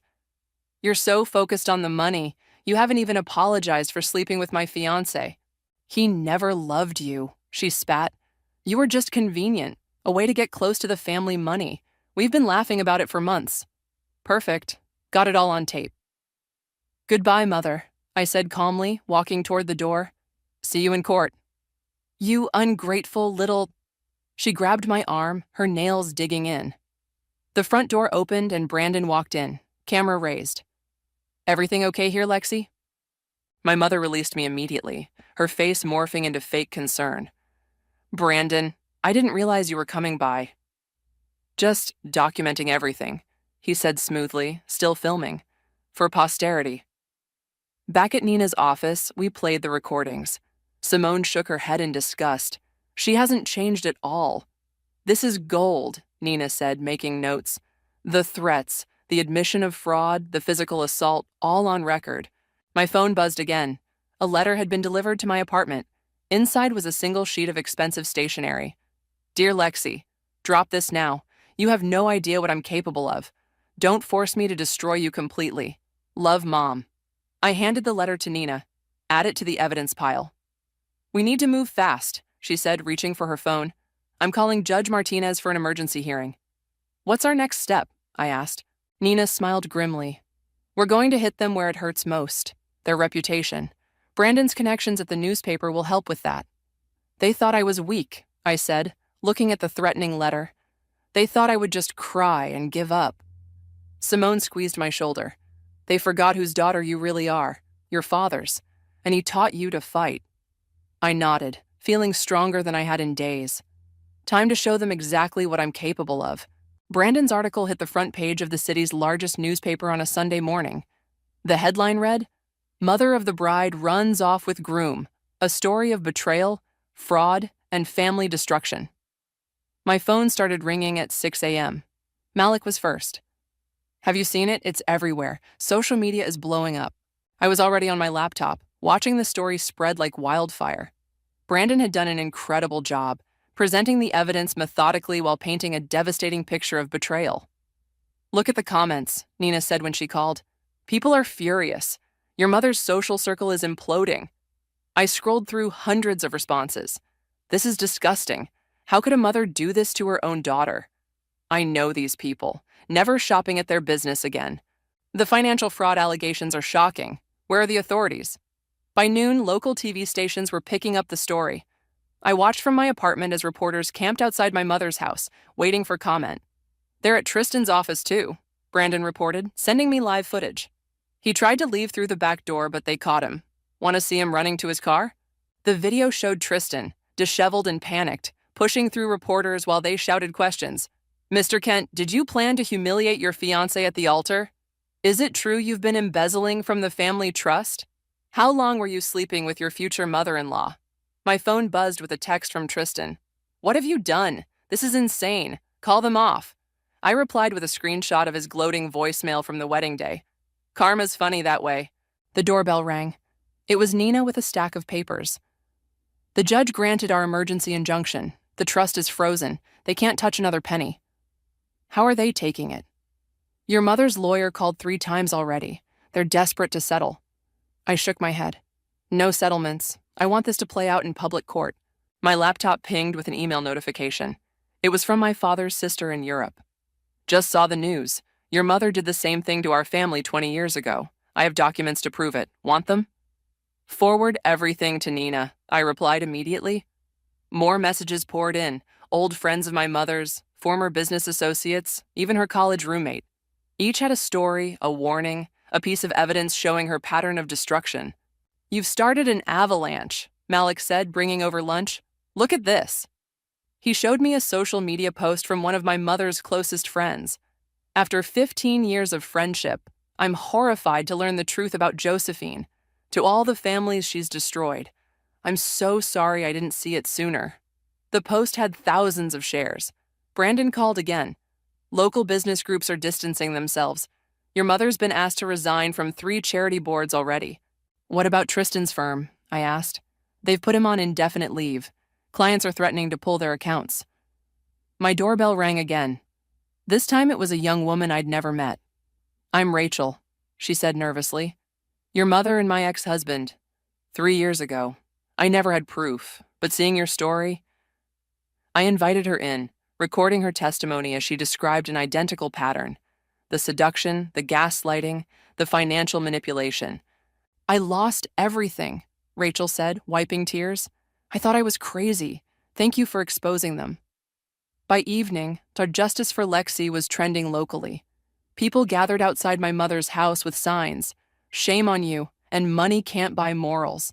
Tristan tried calling again. I let it go to voicemail. "Please, Lexi, this is destroying us. We'll return the money. We'll do anything. Just call off the media." I forwarded the voicemail to Nina. More evidence of guilt. "Your story's been picked up by national news," Brandon reported. "They want interviews." "Set them up," I agreed. "It's time everyone knew the truth." My phone lit up with another text, this time from my mother. "You think you've won? Watch your back. This isn't over." I showed the message to Nina, who added it to our growing file of threats. "She's right about one thing," I said, watching more news vans arrive outside my mother's house. "This isn't over, it's just beginning." "Are you ready for what comes next?" Malik asked. "Once we go to court, everything will be public record." I looked at Rachel, still sharing her story of betrayal, then at the growing media circus outside, and finally at the stack of evidence on my coffee table. "I'm ready," I said firmly. They wanted to humiliate me in front of everyone. Now everyone will see exactly who they really are. The news anchor on TV announced, "Coming up, the wedding scandal that exposed a pattern of fraud and betrayal. Stay tuned for exclusive details." I smiled. The truth was finally coming out, and there was nothing they could do to stop it. The courthouse steps were packed with reporters as Nina and I made our way inside. My mother and Tristan had already arrived, huddled with their lawyers in the corner of the courtroom. "Ready?" Nina whispered, organizing our evidence files. I nodded, keeping my eyes forward. My mother wore her favorite victim outfit, modest navy dress, pearls, minimal makeup. Tristan looked exhausted, his designer suit wrinkled. "All rise." The bailiff called as Judge Martinez entered. "Your Honor," my mother's lawyer began, "we'd like to propose a settlement." "No," Nina interrupted firmly. "My client declines any settlement offers. We want this on record." The judge nodded. "Proceed with your opening statement, counselor." Nina stood, her heels clicking on the hardwood floor. "This case is about more than a broken engagement. It's about systematic fraud, betrayal, and the deliberate destruction of a family for financial gain." She played the recording from my mother's house. The threat about disinheriting me echoed through the courtroom. My mother's face tightened. "Ms. Sullivan," the judge addressed my mother, "are you denying that's your voice?" "Your Honor," my mother stood, tears ready. "I was emotional. My daughter was threatening." "Please answer the question," Judge Martinez interrupted. "No, I don't deny it." Nina projected bank statements onto the courtroom screen. These transfers, totaling over $250,000, were made to an offshore account. Both defendants' signatures are clearly visible. Tristan's lawyer jumped up. "We can explain those transfers." "Please do." Nina smiled. "Explain why a trustee and her daughter's fiancé were secretly moving money during their affair." The evidence mounted: emails, photos, voice recordings. Rachel testified about her similar experience, followed by two other women with parallel stories about my mother. "Your Honor," my mother interrupted, standing suddenly. "I'd like to address the court." Judge Martinez nodded. "Proceed." "Lexi, honey." She turned to me, eyes brimming with tears. "I'm your mother. Everything I did was for love. Can't you understand that? We're family." "Family?" I stood, ignoring Nina's warning hand. "Was it family love when you seduced my fiancé? Family loyalty when you stole my inheritance? Family pride when you planned to humiliate me at my own wedding?" "Ms. Sullivan," the judge warned, but I continued. "You want to talk about family? Let's talk about Rachel's family and the others. How many families have you destroyed, Mother?" "Objection," her lawyer called. "I have evidence." Nina interjected, pulling out more files. 3 more cases of similar behavior, spanning 20 years. Affidavits from victims, police reports, bank records. "This is a witch hunt," Tristan suddenly shouted, his composure breaking. "We're in love. Yes, we took the money, but we deserve—" "Mr. Kent," Judge Martinez's voice cut like steel. "Are you admitting to fraud?" The color drained from Tristan's face as his lawyer grabbed his arm. "Your Honor," Nina smiled, "I believe that's a confession." My mother stood again, her mask cracking. "You ungrateful little bitch. After everything I've done for you—" "Mrs. Sullivan," the judge slammed her gavel. "One more outburst and I'll hold you in contempt." The proceedings continued. Nina presented evidence of their planned betrayal, the calculated timing of the wedding humiliation, the systematic draining of funds. "The defense's actions show clear malicious intent," Nina concluded. "We ask for full financial restitution, punitive damages, and a restraining order against both defendants." Judge Martinez reviewed the evidence silently. The courtroom held its breath. "Given the overwhelming evidence and Mr. Kent's admission of fraud," she began, "I'm granting the plaintiff's requests in full. Additionally, I'm referring this case to the district attorney for potential criminal charges." My mother collapsed into her chair. Tristan looked like he might vomit. "Furthermore," the judge continued, "Mrs. Sullivan is removed as trustee, effective immediately.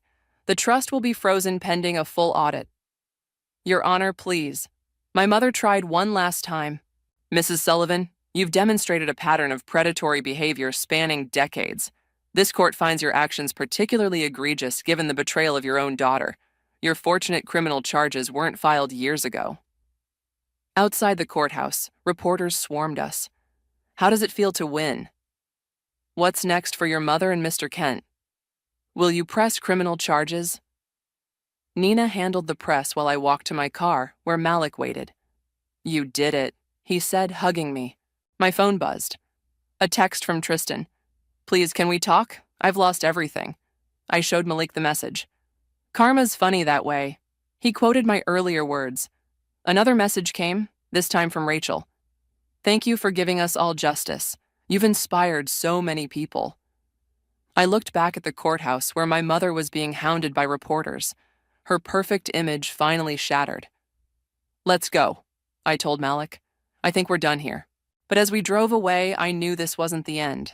It was just the beginning of their downfall. My father's call came late that night. I'm outside your apartment, he said, his voice heavy. Can we talk? I found him sitting in his car, looking older than I'd ever seen him. Hey, Dad. I watched the court footage, he said as I slid into the passenger seat. I had no idea about any of it. I know. 20 years, Lexi. 20 years of marriage, and I never saw who she really was. I reached for his hand. She fooled everyone. Not you, he said quietly. You saw through her. You fought back. He pulled out a thick manila envelope. There's something you need to see. Inside were documents dating back to before I was born. Bank statements, letters, photographs, all showing a pattern of manipulation and deceit spanning my mother's entire adult life. I found these in her study after the wedding, he explained. She's been doing this for decades. Different names, different cities, but always the same pattern. Why didn't you bring these to court? Because, he hesitated, some of these implicate powerful people who paid to keep her quiet. I needed to be sure you were ready for what might come next. My phone buzzed. A text from Brandon. Major development. Turn on channel 7 now. I pulled up the news on my phone. The headline made my breath catch. Wedding scandal mother linked to prominent businessman's disappearance. That's why I'm here, my father said, watching the report. They're reopening the case of Robert Walsh's disappearance from 15 years ago.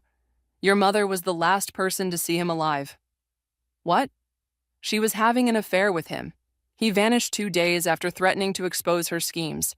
A knock on the car window made us both jump. It was Nina. Sorry to interrupt, she said when I rolled down the window. But we have a situation. Your mother's trying to leave the country. What? Airport security stopped her an hour ago. She had fake passports and over $50,000 in cash. My father's face hardened. She's running, just like before. There's more, Nina continued. Tristan's agreed to testify against her. He's telling everything. My phone lit up with another message, this time from my mother. Meet me, 1 hour, the old boathouse. Come alone or everything burns. Don't go, my father and Nina said simultaneously. She's desperate, I replied, showing them the message, which means she's dangerous. Then we do this smart, Nina said, already dialing. I'm calling Detective Rodriguez. An hour later, I approached the boathouse wearing a wire, with police hidden nearby. My mother stood by the water, still in her court outfit. I knew you'd come, she said without turning around. What do you want? She finally faced me, her expression eerily calm. Did you ever wonder why your father's business suddenly succeeded 20 years ago? What are you talking about? Robert Walsh didn't just disappear, she smiled coldly. He made a significant investment first. Your comfortable childhood, your trust fund, all built on secrets I've kept. Are you threatening Dad now?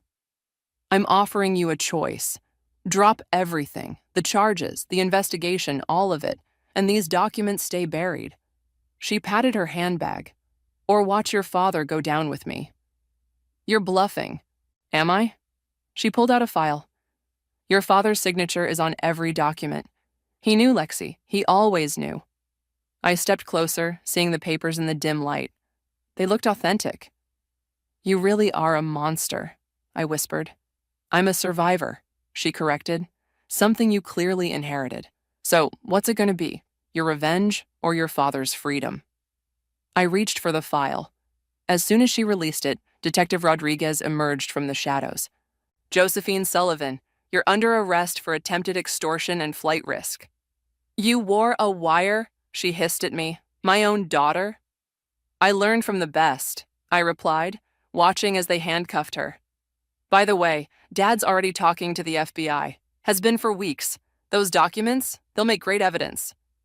Her face contorted with rage as they led her away. This isn't over. Actually, I called after her, it is. And Mom, Orange is definitely not your color. Later, reviewing the recording with Nina and my father, I felt strangely empty. You okay? Nina asked. She was ready to destroy everyone, I said, even her own family. My father squeezed my shoulder, but she didn't count on you being stronger than her. My phone buzzed with a news alert. Socialite arrested, new evidence in cold case. What happens now? I asked. Now, Nina smiled grimly. We make sure she never hurts another family again. The weight of the evidence file felt heavy in my hands. It wasn't just about my revenge anymore. It was about justice for everyone she'd ever hurt. The final court session felt like a circus. News vans clogged the streets, and the courtroom was packed with reporters, victims, and curious onlookers. All rise. The bailiff called as Judge Martinez entered. My mother sat at the defendant's table, wearing prison orange instead of her designer clothes. Tristan was beside her, but they wouldn't even look at each other now. Before we proceed, Judge Martinez began. The court has received Mr. Kent's testimony and cooperation agreement. Tristan stood, his voice shaking. Your Honor, I want to apologize to Lexi publicly. What we did was cruel and calculated. Mrs. Sullivan, she manipulated me, but I was willing to be manipulated. The money, the thrill of secrecy, I lost myself. Save the performance, I muttered, but Nina shushed me. Furthermore, he continued, I can confirm that Mrs. Sullivan confessed to me about Robert Walsh. She bragged about it one night after too much wine, said he was, quote, just another man who underestimated her. The courtroom erupted in whispers. My mother's lawyer jumped up to object, but she waved him down. If I'm going down, she announced, standing, I'm doing it my way. She turned to face the gallery. Yes, I took advantage of weak men and their money. Yes, I engineered situations for my benefit. And yes, Robert Walsh threatened to expose me, so I handled it. I've spent my entire life watching men take what they want. I simply learned to play their game better. Mrs. Sullivan, the judge warned, are you confessing to Mr. Walsh's disappearance? She smiled coldly. I'm confessing that men like Robert Walsh, like Tristan here, like all of them, they see what they want to see. A helpless woman, a seductress, a victim. I gave them their fantasy while taking everything they had. And your daughter? Judge Martinez asked. Was she just another mark? For the first time, my mother's composure cracked. Lexi was supposed to understand. She's my daughter. She has my blood, my instincts. Instead, she chose to be weak like her father. Weak? I stood up, ignoring Nina's attempt to stop me. I exposed you. I brought you down. How is that weak? You could have joined me, she hissed. We could have been unstoppable together. Instead, you chose justice. She spat the word like poison. Order! Judge Martinez slammed her gavel. Mrs. Sullivan, you've just confessed to multiple felonies in open court. Do you understand that? I understand that I'm done pretending, she replied. Done playing the repentant mother, the misunderstood woman. You want to send me to prison? Fine. But remember, everything I did because men made it easy. They wanted to believe the lies. The judge shuffled her papers. Given the defendant's confession and the overwhelming evidence, this court sentences Josephine Sullivan to 25 years in prison for fraud, embezzlement, and conspiracy in the disappearance of Robert Walsh. Mr. Kent, in light of your cooperation, you are sentenced to 5 years with possibility of parole. As the bailiffs approached, my mother turned to me one last time. You think this is victory? Watch your back, daughter. You're more like me than you know. No, I replied firmly. I'm nothing like you. I chose truth over lies, justice over revenge. Time will tell. She smiled as they led her away. Blood always tells. Outside the courthouse, reporters swarmed us. Lexi, how does it feel to see justice served? Any comments on your mother's confession? What about Mr. Kent's apology? Brandon pushed through the crowd with his camera. Exclusive statement for the paper? I looked at Nina, who nodded encouragingly. My mother spent her life destroying families for profit and pleasure, I said into the microphones. Today isn't about revenge. It's about justice for every life she ruined, every person she betrayed, every family she tore apart. What's next for you? Someone shouted. Healing, I replied honestly, and helping others heal too. My phone buzzed. A message from Rachel. You did it. You gave us all closure. Thank you. More messages flooded in from other victims, sharing their relief and gratitude. Malik appeared at my side. Ready to go? As we walked away, Tristan called out from the prisoner transport van. Lexi, wait. Please. I really am sorry. I paused, turning to face him. Save your apologies, Tristan. You chose your path. I loved you, he tried. In the beginning, I really did. No, I replied calmly. You loved what I represented. Money, status, an easy life. You never loved me. But thank you. For what? For showing me exactly what I don't want in my life. Lies, manipulation, betrayal. Goodbye, Tristan. As we drove away, Nina reviewed the day's events. The DA wants to talk to you about helping with other cases like this. Apparently, there's a whole task force forming. I watched the courthouse disappear in the rearview mirror. Tell them I'm in. It's time to turn this pain into purpose. Your mother was wrong, you know, Malik said quietly. You're nothing like her. I smiled, feeling lighter than I had in months. No, I'm not. I'm better. The support group filled the community center's main room.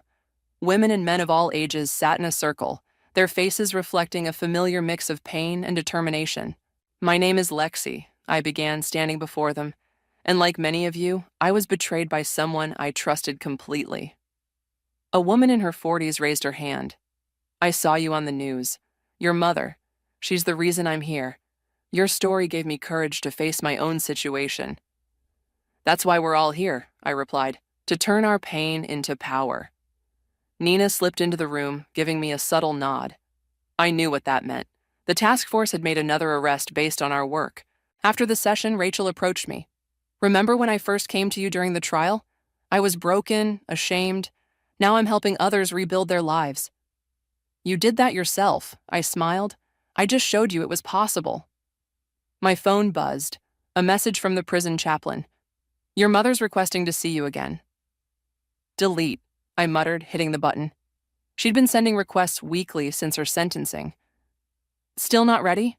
Rachel asked, seeing my expression. I don't need her version of closure, I replied. I found my own. Brandon burst through the door, waving his phone. Lexi, Tristan's giving a full interview from prison. He's naming names, exposing other scams. Your mother's entire network is crumbling. I pulled up the article on my phone.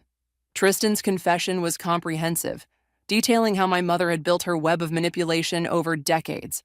Look at the comments, Brandon pointed. Hundreds of people sharing similar stories, finding connections, offering support. Ms. Sullivan, a young intern from the DA's office, appeared. We've found 3 more cases matching your mother's pattern. The task force needs your insight. Send me the files, I nodded. I'll review them tonight. Malik arrived as the room cleared out. Ready for dinner? Dad's waiting at the restaurant. Actually, I said, I need to make one stop first. We drove to the cemetery where Robert Walsh's family had placed a memorial stone. His daughter stood there, placing fresh flowers. Sarah, I called softly. I'm Lexi. She turned, recognition flooding her face. I've been wanting to meet you. Your mother's confession. It finally gave us answers. I'm so sorry for what she did. Don't be, Sarah said firmly. You exposed the truth. That's more than anyone else ever did. Back in the car, Malik watched me carefully. You okay? Better than okay, I replied. For the first time, I feel like I'm exactly where I'm supposed to be. At the restaurant, my father waited with Nina and Brandon. A small celebration for another successful prosecution of one of my mother's former accomplices. To justice, Nina raised her glass. To healing, Rachel added, joining us. To family, my father said, squeezing my hand. The real kind. My phone lit up with another prison notification. This time it was from Tristan. I know you'll never forgive me, but thank you for showing me how to make things right. I showed the message to the table. Are you going to respond? Brandon asked. No need, I replied. His actions can speak for themselves now. Speaking of actions, Nina pulled out a folder. The governor's office called. They want you to head a statewide task force on financial fraud and family abuse cases. They want me? I asked, surprised. Who better? My father said proudly. You turned personal tragedy into a mission to help others. You're not just surviving anymore, you're leading. A notification popped up on everyone's phones simultaneously. Breaking news about my mother's case leading to international fraud investigations. Your mother wanted to create a legacy of destruction, Malik observed. Instead, she created a daughter who's rebuilding everything she tried to break. We're rebuilding, I corrected, looking around the table at my chosen family. All of us. Sarah joined us, pulling up a chair. Room for one more? Always room for healing hearts. I smiled. My phone buzzed one final time. A message from the prison chaplain. Your mother asked me to tell you she's proud of what you've become. Should I relay your response? I typed quickly. Tell her thank you. She taught me exactly what kind of person I never want to be. That's the greatest gift she could have given me. Looking around the table at these faces, friends, family, fellow survivors, I felt something I hadn't expected. Peace. Not because the pain was gone, but because we'd transformed it into purpose. So, Nina raised her glass again. What's next? I smiled, thinking of all the people still needing help, still fighting their own battles against betrayal and abuse. We keep going, I replied. We keep helping, we keep healing, together. The glasses clinked, and in that moment, I knew. This wasn't just an ending, it was a beginning. My beginning. Our beginning. I stood frozen in my kitchen, staring at my phone as if it had just burst into flames. 3 missed calls from Mom, 2 from Dad, and a single text from my sister Valeria that would shatter my world. He proposed. I said yes. Can't wait to tell you everything. My name is Yolanda, and 6 weeks ago, Vicente was my boyfriend of 3 years. Now he's my sister's fiancé. This can't be happening, I whispered, gripping the counter to steady myself. The room started spinning, and I felt bile rising in my throat. The fancy coffee maker Vicente had bought me for Christmas caught my eye, mocking me with memories of lazy Sunday mornings and whispered promises. My phone buzzed again. Mom. Honey, did you hear the wonderful news? Her voice was pitched high with excitement. Just now, I managed, trying to keep my voice steady. Val texted me. Isn't it wonderful? Your sister getting married.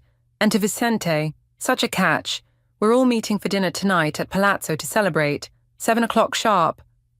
Of course we were, because in my family, every milestone had to be celebrated immediately, publicly, and with maximum fanfare. Especially when it was Valeria's milestone. Mom, I don't think... No excuses, Yolanda. This is your sister's moment. We need the whole family there. The whole family. To celebrate my ex-boyfriend marrying my sister. I ended the call and slumped against the refrigerator, sliding down until I hit the floor. My best friend Eleanor picked up on the first ring. Tell me you're not going. I have to, I said, running my fingers through my hair. You know how my family is. Screw your family. He was your boyfriend 6 weeks ago. This is beyond messed up. I closed my eyes, remembering the night Vicente ended things. I need space, he'd said. Time to figure out what I want. Apparently, what he wanted was my younger sister. I'm coming over, Eleanor declared. We'll get drunk and burn his stuff. No time. Family dinner at 7. I glanced at my watch. I have 2 hours to pull myself together and face them. Yolanda, please. I'll be fine, I lied, standing up and straightening my shoulders. I'm a professional event planner. I can handle one dinner. At Palazzo, Valeria was already holding court at our usual table, Vicente by her side. My sister looked radiant, her perfect smile gleaming as she showed off the ring, a princess-cut diamond that caught the light with every gesture. Mom and Dad beamed at her like she'd just won another pageant. Yolanda, Valeria squealed, jumping up to hug me. I'm so happy you're here. I hugged her back mechanically, avoiding Vicente's eyes. He shifted uncomfortably in his seat, suddenly very interested in his water glass. Let me see that ring, I heard myself say, the words coming out hollow but convincing. Years of managing difficult clients had taught me how to fake enthusiasm. Isn't it perfect? Valeria gushed. Vicente picked it himself. I nodded, noting it was exactly the style I'd once told him I hated. A coincidence? Or a message? We want a winter wedding, Valeria announced as we ordered. December is perfect, don't you think? December? Mom frowned. That's only 6 months away. Can you plan something that quickly? Before I could stop myself, the words tumbled out. I'll do it. The table fell silent. Vicente's head snapped up, finally meeting my gaze. You'll plan our wedding? Valeria asked, her eyes wide. Of course, I smiled, the plan forming even as I spoke. You're my sister. I want everything to be perfect for you. And who better than a professional? Oh, honey, we couldn't ask you to, Mom started. I insist, I cut her off. Consider it my gift to you both. I'll handle everything. Valeria squealed again, launching into a list of ideas and preferences. Vicente remained silent, watching me with an expression I couldn't quite read. Worry? Guilt? Fear? He should be afraid, because as I sat there, nodding and smiling at my sister's wedding dreams, I was already planning something else entirely. Every event has its pressure points, the small details that can make or break a celebration. As Hawaii's most sought-after wedding planner, I knew them all. Trust me, I said, reaching across the table to squeeze Valeria's hand. I'll make sure everyone sees exactly what they need to see. My sister beamed, completely missing the edge in my voice. But Vicente caught it. I saw him swallow hard, his hand tightening around his fork. Good. Let him sweat. Because this wedding wouldn't just be about celebrating their love. It would be about exposing the ugly truth beneath all our family's perfect facades. And by the time I was done, everyone would finally see what had been hiding in plain sight all along. I raised my wine glass, offering a toast. To the happy couple, I said, my smile never wavering. May you get everything you deserve. So, have you two discussed your budget? I asked, opening my laptop at Valeria's kitchen table. 1 week into planning, and already the cracks were showing. Valeria and Vicente exchanged glances. Well, my sister started, we were thinking around 50,000. I kept my face neutral, but I knew that number was impossible for Vicente. Last month, he'd been stressed about making his car payments. Now he was supposed to fund a luxury wedding. That's ambitious, I said carefully, especially for December. Premium venues charge double during holiday season. Vicente's jaw tightened. Money won't be an issue. Really? I raised an eyebrow. Because the deposit for the venue alone will be 10,000. Due next week. The color drained from his face. Valeria, absorbed in her phone, didn't notice. Oh my God, look at the centerpiece idea. She thrust her phone at me. We could do something like this, right? I glanced at the photo. Those are imported peonies. In December, they'll cost about 300 per arrangement. You'd need at least 20 tables. 6,000 for flowers, Vicente choked out. That's just centerpieces, I said sweetly. We haven't discussed the arch, the aisle arrangements, or the bridal bouquet. Valeria waved her hand dismissively. Whatever it takes, this is our special day. I watched Vicente's Adam's apple bob as he swallowed hard. Maybe we should consider something more intimate. Intimate? Valeria's head snapped up. What do you mean, intimate? I just think, you promised me my dream wedding. Valeria's voice rose sharply. You said money wouldn't be a problem. It won't be, he assured her quickly. I'll figure it out. I typed notes into my laptop, hiding my satisfaction. First crack in the facade. Vicente's finances. Moving on, I said brightly. Let's talk guest list. Valeria pulled out her phone again. I have about 300 names. 300? Vicente's voice cracked. Just on my side, Valeria continued. How many were you thinking? Vicente slumped in his chair. Maybe 50? 50? Valeria laughed. That's barely your immediate family. What about all your work colleagues? I watched Vicente shift uncomfortably. Actually, I'd rather not invite people from work. Interesting. Very interesting. Why not? I asked innocently. Aren't you up for partner at your firm? Vicente's eyes darted to mine, a warning in them. It's complicated. What's complicated? Valeria frowned.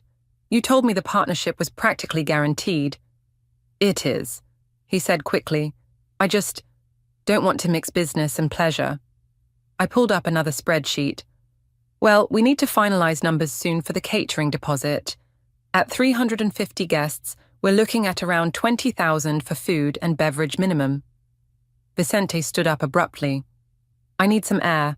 As he practically fled to the balcony, Valeria turned to me with tears in her eyes. What's wrong with him? He's been so weird about money lately. Has he? I asked, careful to keep my tone concerned. That must be stressful for you. It's like he's a different person, she sniffled. Last week, he got really upset when I mentioned wanting to look at houses after the wedding.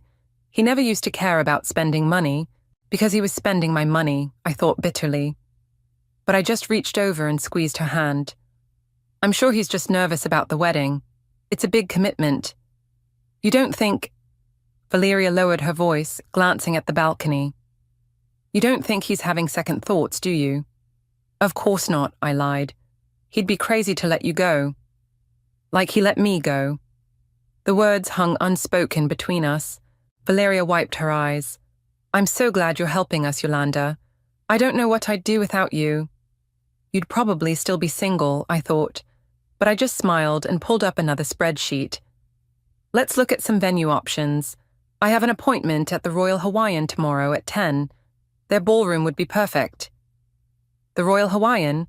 Vicente had returned, looking slightly green. Isn't that the most expensive hotel on the island? Only the best for my sister, I said firmly.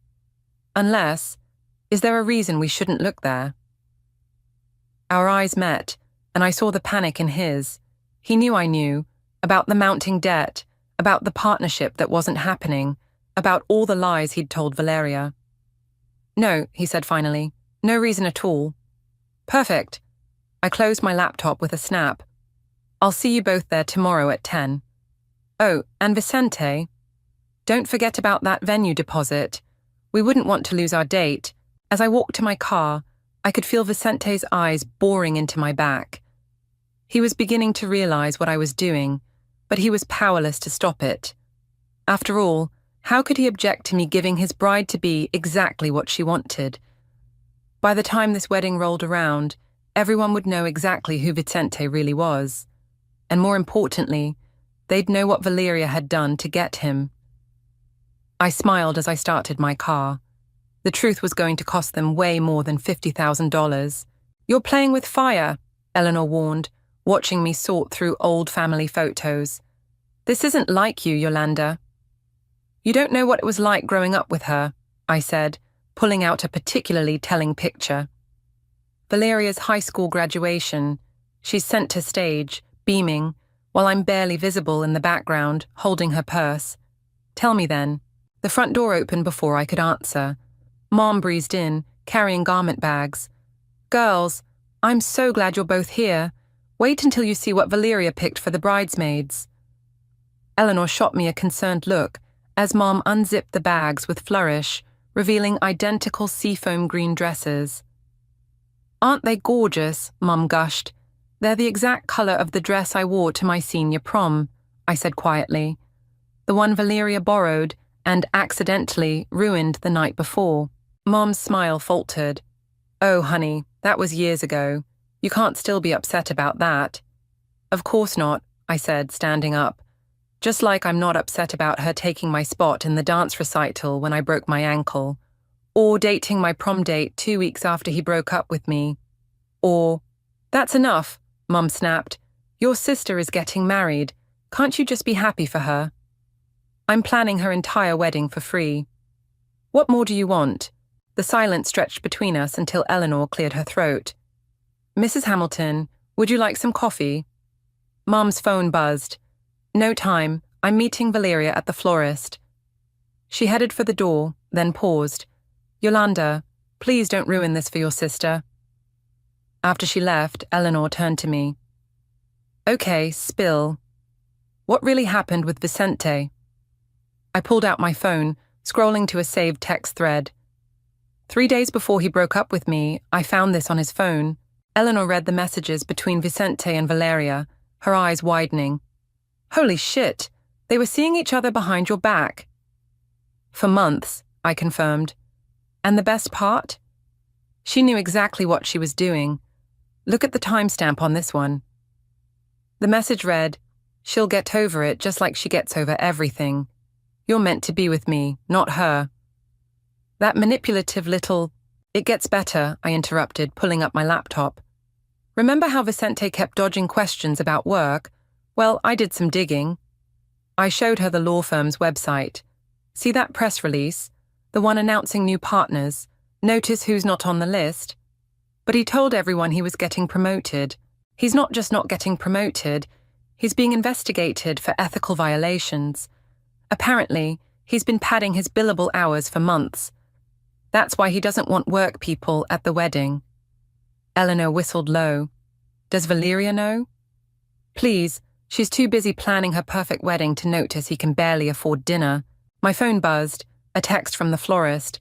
Speaking of which, I smiled, reading the message. Remember those imported peonies Valeria had to have? Looks like there's been a mix-up with the order. They'll have to use local flowers instead. You didn't. I just mentioned to the supplier that payment might be delayed. Amazing how quickly exotic flowers become unavailable when there are doubts about money. Eleanor grabbed my arm. Yolanda, stop. This isn't going to make you feel better. You don't understand, I said, pulling away. This isn't about feeling better. It's about finally showing everyone who Valeria really is. And who's that? A spoiled, selfish little girl who's about to marry a man she stole from her sister, a man who's lying to her about everything. My phone buzzed again. Valeria. The flowers are ruined, she wailed when I answered. Everything's ruined. You have to fix this. Take a deep breath, I said soothingly. I'll handle it. You promise? Of course. That's what sisters are for, right? I ended the call and caught Eleanor staring at me. What? I've known you since college, she said slowly. I've never seen this side of you. Maybe it's always been there, I shrugged. Maybe Valeria just finally pushed me too far. My phone lit up with another text. Vicente this time. Need to talk, privately. The plot thickens, I murmured, showing Eleanor the message. Don't go, she pleaded. Whatever you're planning, it's not worth it. But I was already grabbing my keys. That's where you're wrong. It's worth everything. Because what Eleanor didn't understand, what no one understood, was that this wasn't just about revenge. It was about finally standing up for myself. About showing my family that their perfect princess wasn't so perfect after all. I'll call you later, I promised, heading for the door. Yolanda, Eleanor called after me. Just remember, karma works both ways. I paused, hand on the doorknob. Good. Then they should both get exactly what they deserve. As I walked to my car, I pulled up the venue contract on my phone. One small change to the payment deadline, and Vicente's house of cards would start tumbling down. Sometimes karma needs a little help.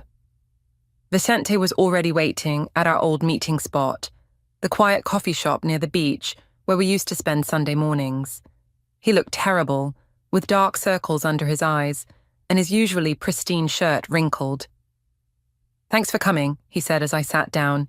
You have 5 minutes. He leaned forward, voice low. I know what you're doing, Yolanda. Planning my sister's dream wedding? Yes, everyone knows that. The venue deposit deadline suddenly moving up. The flower order mysteriously falling through. The caterer accidentally doubling their prices. I sipped my coffee. Sounds like typical wedding planning challenges to me. Stop it, he hissed. You're trying to expose me. Expose what, Vicente? Your financial problems? Your issues at work? Or the fact that you were sleeping with my sister while we were still together? He flinched. It wasn't like that. No. Show me your phone then. Let me see when those texts with Valeria really started. I can't. He trailed off, looking away. Can't or won't. The barista approached with more coffee, and we sat in tense silence until she left. What do you want? Vicente finally asked. Money? I laughed. I want you to squirm.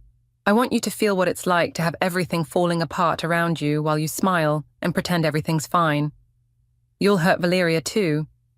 She should have thought about that before she went after her sister's boyfriend. His phone buzzed. Valeria's smiling face lit up the screen. He declined the call. "Trouble in paradise?" I asked sweetly. "She's stressed about the wedding. She should be. The rehearsal dinner venue just called. Apparently their credit card verification failed." Vicente's face went pale. "You didn't." "I didn't do anything, but you might want to check your credit score." He stood up abruptly. "This has to stop." "Or what? You'll tell Valeria the truth? About the affair? About your job? About the money you've been borrowing from loan sharks?" His jaw dropped. "How did you—" "I'm very good at my job, Vicente. Part of being a successful event planner is knowing everything about your clients." "Please," he whispered, "I'll call off the wedding." "No, you won't," I said, standing up, "because then everyone would know you're a fraud. And we can't have that, can we?" I left him sitting there, head in his hands, but my victory felt hollow as I drove to the rehearsal dinner venue. The maitre d' greeted me warmly. I'd brought him plenty of business over the years. "Ms. Pierce, here to check the arrangements. Just confirming everything's set for next week's rehearsal dinner." "Ah, yes," he hesitated. "About that. We had some concerns about the payment." "Don't worry," I smiled. "I'm handling everything personally now." My phone buzzed. Mom again. I answered reluctantly. "The bridesmaids are in tears," she exclaimed. "The dresses came in 3 sizes too small." "That's impossible," I said.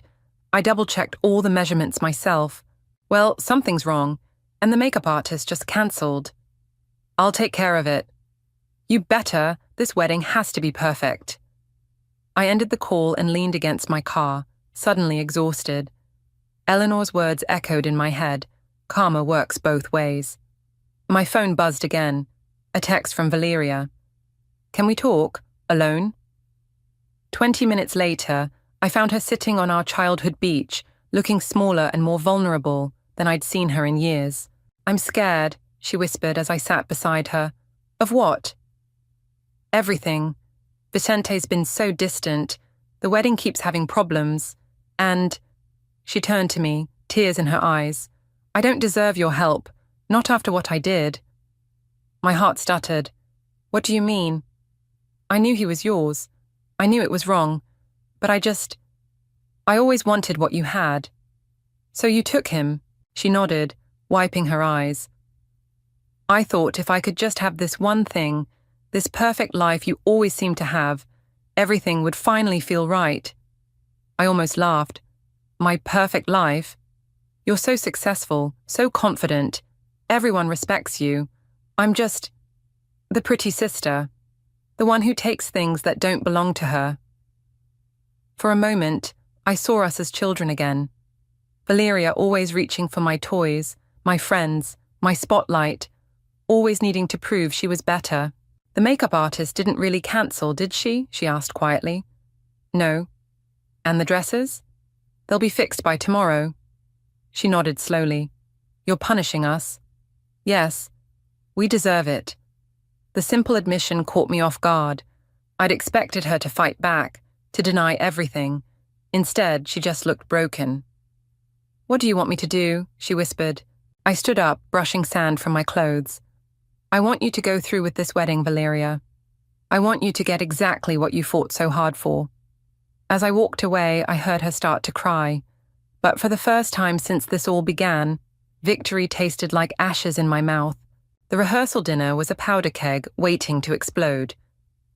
I could feel it as I adjusted the place cards, making sure Vicente's parents sat directly across from the senior partner of his law firm, the one who'd been asking uncomfortable questions about those billable hours. "Everything looks perfect," Blair, Valeria's best friend, gushed. "You're literally the best sister ever." If she only knew. Guests started arriving, and I watched Vicente's face drain of color when he saw his boss. "What's he doing here?" "Oh, didn't Valeria tell you?" I smiled. She insisted on inviting him, said it would be rude not to include someone so important to your career. Vicente grabbed my arm, pulling me aside. "You did this on purpose." "I just followed the guest list." I extracted my arm from his grip.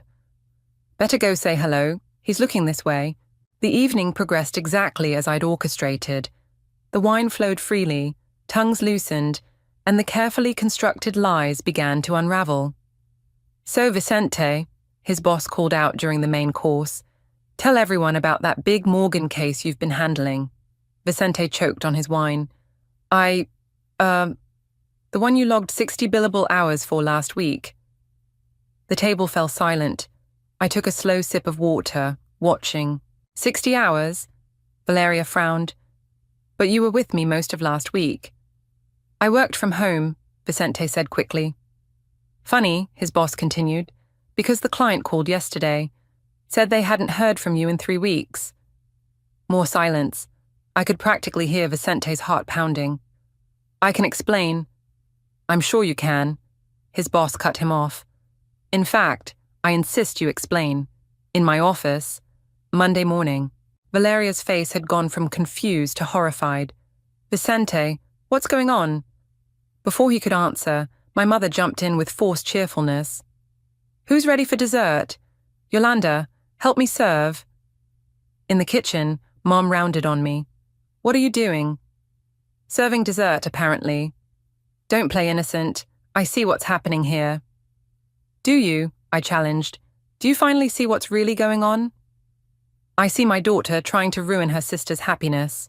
"Her happiness?" I laughed bitterly. "You mean her stolen happiness?" "Stolen? What are you—" The kitchen door burst open. Valeria stood there, mascara running down her face. "Did you know," she demanded, "about Vicente's job?" "Val, honey," Mom started. "Not you, her." Valeria pointed at me. "Did you know?" "Yes." "Why didn't you tell me?" "Would you have believed me?" She deflated, sinking into a kitchen chair. "No, just like you didn't believe me when I tried to tell you about Marcus in high school." I froze. "What?" "Your first boyfriend, the one you caught with me at that party. I tried to tell you he'd been pursuing me for weeks. You didn't want to hear it." "That was different." "Was it?" She looked up at me. "We've been hurting each other for so long, we don't even remember how it started." Mom looked between us, realization dawning. "Valeria, Vicente wasn't just Yolanda's ex-boyfriend, was he?" Valeria shook her head, fresh tears falling. The kitchen door opened again. Eleanor this time. You might want to get back out there. Vicente's father is asking about the wedding budget, and things are getting heated." We returned to find Vicente and his father in a shouting match. $50,000, his father roared. "Where exactly do you think that money's coming from?" "I'll figure it out." "Like you figured out those billing hours?" "That's enough." Valeria's voice cut through the chaos. She stood, hands shaking. "The wedding's off." The room erupted. Vicente lunged forward. "Baby, no! Don't touch me." She stepped back. "You lied to me about everything." "I did it for us." "No," she said quietly. "You did it for you, just like I pursued you for me. We're both selfish, terrible people." She turned to me. "I'm sorry, Yolanda, for everything. Not just Vicente, for all of it." The room fell silent again, all eyes moving between us. I should have felt triumphant. This was what I'd wanted, the truth exposed, their perfect facade shattered. But watching my little sister's world crumble, I felt nothing but hollow. "Valeria," I started. "No," she cut me off. "Don't try to fix this. You've been fixing my messes our whole lives. Let me face this one on my own." She pulled off her engagement ring and set it on the table. "I hope you all enjoy dessert. I heard my sister made it herself. Everything she does is perfect after all." As she walked out, I caught a glimpse of our reflection in the window. 2 sisters, standing amid the wreckage of years of competition and resentment. I barely recognized either of us. Mom touched my arm. "Are you happy now?" I watched Vicente slump in his chair, his father still raging, his boss making notes on his phone. I watched Blair comfort Valeria's college friends, all of them shooting accusing glances my way. "No," I whispered. "I'm not happy at all." 3 days after the rehearsal dinner disaster, I found myself sitting in Dad's study, surrounded by old photo albums. He stood in the doorway, watching me. "Your mother's not speaking to you," he said finally. I noticed. "Valeria's moved back home. I heard." He sighed, settling into his leather chair. "Remember when you girls were little? You used to be inseparable." I picked up a photo, Valeria and me building sandcastles, maybe age 6 and 10. "What happened to us, Dad?" "We did," Mum's voice came from behind us. She looked tired, older somehow. "Your father and I happened to you." "What do you mean?" She sat down heavily. "We always made everything a competition. Grades, looks, achievements. We thought we were motivating you both to excel. Instead, you taught us to tear each other down," I finished. "Yes." She picked up another photo, Valeria's high school graduation. "Look at this. I always focused on Valeria in the center, but now I see you in the background. The way you're looking at her." "With hatred," I admitted. "With hurt," Dad corrected. "We did that. We made you feel less than." My phone buzzed. Eleanor. "They're cancelling all the wedding vendors," her text read. "Vicente's apparently filing for bankruptcy." "Good," I muttered. "Is it?" Mom asked. "Is any of this good?" Before I could answer, the front door slammed. Valeria appeared in the doorway, looking wild-eyed. "Vicente's being fired," she announced, "and possibly prosecuted for fraud." "Val," I started. "Don't." She held up her hand. "I'm not here for sympathy. I'm here because I need to say something." She took a deep breath. "I've been awful. To everyone, but especially to you, Yolanda. I've spent my whole life trying to prove I was better than you, and all I proved was that I'm worse in every way that matters." "That's not true," I said automatically. "It is. You build things. Beautiful events, successful businesses, real relationships. I just take things. Other people's boyfriends, other people's moments, other people's dreams." Mom stood up. "Sweetheart, please let me finish." Valeria's voice cracked. "I knew Vicente was lying about his job. I knew he was in financial trouble. But I wanted the fairy tale so badly, I convinced myself it didn't matter." "Why didn't you tell me?" I asked. "Because I wanted to win. Just once I wanted to have something you couldn't top." Dad cleared his throat. "We should have stopped this pattern years ago." "You couldn't," I said. "We were too busy fighting each other to listen." "Well, I'm listening now," Valeria said. "And I need to know, did you plan all this? The rehearsal dinner, Vicente's boss, everything?" I met her eyes. "Yes," she nodded slowly. "Good. Good? I needed someone to stop me, to stop us. This whole thing was built on lies and competition and hurt. It needed to end." Mom started crying softly. "My girls, what have we done to you?" "We can fix this," Dad said firmly. "All of us together." "Can we?" I asked. "After everything?" Valeria moved closer, picking up the sandcastle photo. "Remember this day? We spent hours building that castle.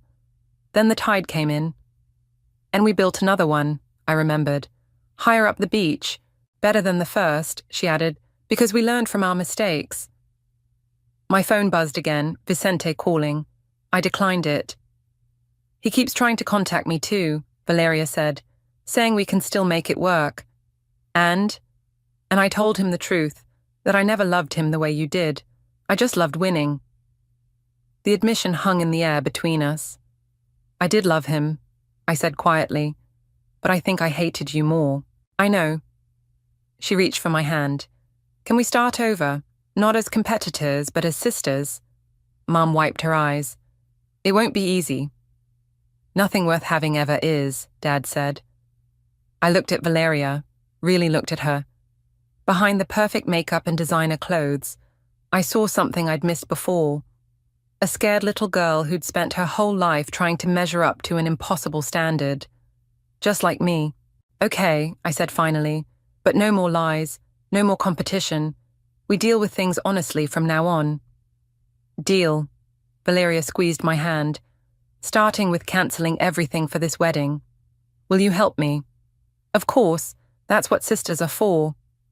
And maybe, she added hesitantly, after that, you could help me figure out who I am without all the drama. I think I forgot somewhere along the way. Mum stood up, pulling us both into a hug. We'll all help. No more picking favorites, no more comparing, just family. Just family, Dad echoed, joining the embrace. Standing there, surrounded by old photos and new promises, I felt something shift. The anger that had driven me for so long began to fade, replaced by something that felt suspiciously like hope. Maybe Eleanor was right about karma, but maybe she was also right about something else. Sometimes the best revenge is letting go and moving forward. Together. You're sure about this? I asked Valeria as we stood outside the Royal Hawaiian. We can send an email instead. No, she squared her shoulders. I need to do this in person. We found the wedding coordinator, Maria, in her office. Her smile faltered when she saw us both. Is everything all right? We just received the final deposit from Mr. Lawson this morning. Valeria's head snapped toward me. What? He must have borrowed more money, I said quietly. That's exactly why we need to stop this now. Valeria turned to Maria. I'm calling off the wedding. Maria's professional mask didn't slip. I see. Well, as per the contract, the deposit is non-refundable. We know, I interrupted, but maybe we can work something out. Like what? Like using the deposit and venue for something else. I pulled out my tablet. What if, instead of a wedding, we host a charity gala? All proceeds going to financial literacy education for young adults. Maria raised an eyebrow. That's unusual. Think about it, Valeria jumped in. A story about turning personal tragedy into community benefit. The press would love it. I smiled, watching my sister pitch the idea with genuine enthusiasm. This was a side of her I'd never seen before. We could even get Vicente's former firm to match donations, she continued. They'd jump at the chance for some positive PR right now. Maria looked between us. Give me an hour to make some calls. In the hotel lobby, Valeria collapsed onto a plush sofa. That was terrifying. You were amazing. Really? She looked surprised. I felt like I was going to throw up. Welcome to my world. Every event planning meeting ever. She laughed, then suddenly stopped. Vicente's here. I turned to see him striding across the lobby, looking desperate. Val, baby, we need to talk. No. She stood up. We don't. I got the money. I can make this work. From where? I asked. More loan sharks? He flinched. That's none of your business. Actually, it is, Valeria said firmly, because you're still trying to hurt my sister. What? I'm trying to marry you. Exactly. You're using me to punish her, just like I used you to compete with her. We're toxic, Vicente, but I love you. No, you don't. You love what I represent, a chance to prove you're better than Yolanda. But you're not, and neither am I. Security was approaching, drawn by Vicente's rising voice. Sir, we're going to have to ask you to leave. This isn't over, he warned as they led him away. Actually, it is, Valeria called after him. I choose my sister. We watched him disappear through the revolving doors. You okay? I asked. No, she admitted, but I will be. Maria reappeared. Ladies, the hotel management loves your gala idea. They're willing to transfer the deposit and give us a discount on catering if we can get 3 local news stations to cover it. Done, I said. I know just who to call. Perfect. Maria handed us revised contracts. Now, about the theme. Actually, Valeria interrupted, I think Yolanda should handle that. She's the expert. You sure? Positive. I'm done trying to control everything. She smiled. Besides, I have something else to focus on. What's that? Remember how you always said I'd be good in sales? Well, there's an opening at your friend Eleanor's company. Val, you don't have to. I want to. I want to build something of my own, not just take things from others. Maria cleared her throat. Should I give you 2 a moment? No, I said, pulling out my planning notebook. We're good. Let's talk themes. As we work through the details, I watched Valeria taking notes, asking smart questions, genuinely engaging without trying to dominate. It felt like meeting my sister for the first time. My phone buzzed, a text from Mom. "Everything okay?" I snapped a photo of Valeria and me, heads bent over the planning table, and sent it back. "Better than okay," I wrote. "We're building something new." Later, walking along the beach behind the hotel, Valeria stopped suddenly. "Remember when we used to dream about having our weddings here?" "You mean when you used to announce you'd have the bigger, better wedding?" She winced. "I was awful, wasn't I?" "We both were. But maybe that's what happens when you're raised to see your sister as competition instead of an ally." "Well, I like being allies better." She linked her arm through mine, "even if it means giving up the perfect beach wedding." "Who needs a perfect wedding when you can have a kick-ass charity gala?" She laughed. "True, though I have to ask, did you really orchestrate everything to fall apart, or did karma just take over?" I watched the sunset paint the waves gold. "Maybe a bit of both. Sometimes the universe knows what we need better than we do." "And what do we need?" "Each other," I said simply. "No competition, no rivalry, just sisters." She squeezed my arm. I liked the sound of that. The Royal Hawaiian's ballroom sparkled with golden light as I adjusted the last centerpiece. Not peonies. We'd gone with local plumerias instead, their sweet scent filling the air. "Everything's perfect," Eleanor said, joining me. "You've outdone yourself."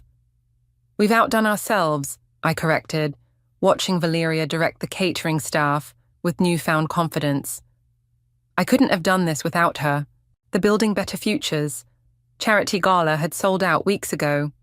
Local news crews were already setting up their cameras, eager to cover the story of two sisters who turned a cancelled wedding into a community benefit. "Have you seen the guest list?" Eleanor asked. "Half the business community in Hawaii is here." "Including Vicente's former boss," I nodded, "who, by the way, pledged to match all donations tonight." Karma's funny that way. Mom and Dad arrived early, both looking nervous but proud. "Girls," Mom called out, "come here a moment." We gathered in a quiet corner. Dad cleared his throat.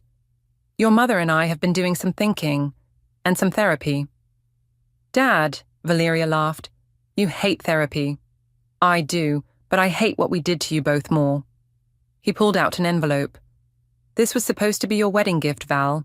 Instead, we'd like it to be something else." Inside was a check, a substantial one. "We're funding a scholarship," Mom explained, "the Pierce Sisters Foundation, for young women entrepreneurs. Starting with the proceeds from tonight," Dad added. "If you want." Valeria and I exchanged looks. "Only if we can run it together," I said.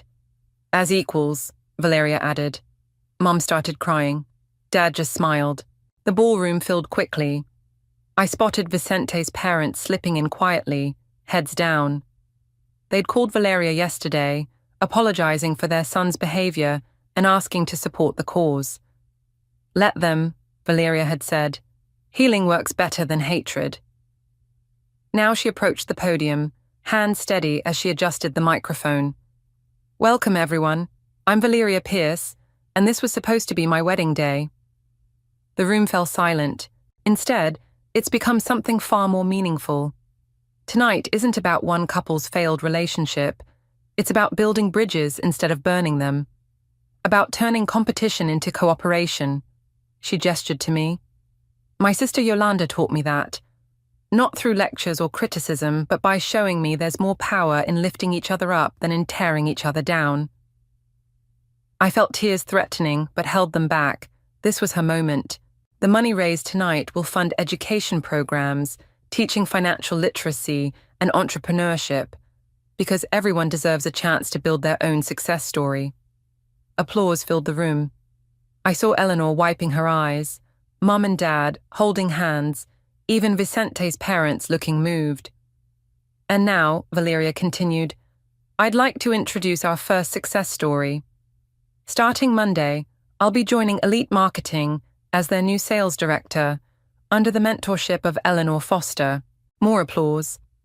Eleanor had been skeptical about hiring Valeria at first, But my sister's natural charm and newfound work ethic had won her over during the interviews. But before we begin the fundraising, I have one more announcement. Valeria's voice softened. Yolanda, could you join me up here? Confused, I walked to the podium. My sister is Hawaii's premier event planner. Everyone knows this. What they don't know is that she's also the strongest person I've ever met. Strong enough to forgive me. Strong enough to help me become better.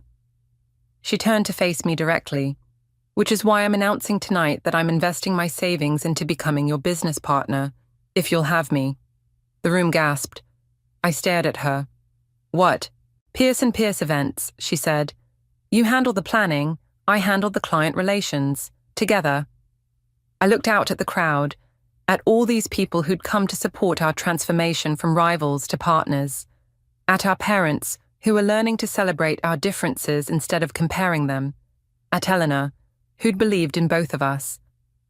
Together, I agreed, hugging my sister as the room erupted in cheers. Later, as the gala wound down and the donation total exceeded our wildest expectations, Valeria and I slipped out to the beach. The same beach where we'd once built sandcastles, where we'd later fought over boys and dreams and our parents' attention. Think we'll ever fully heal? She asked. I think we already are, I said, watching the waves. Every day we choose to support each other, instead of compete, we heal a little more. Even with Vicente.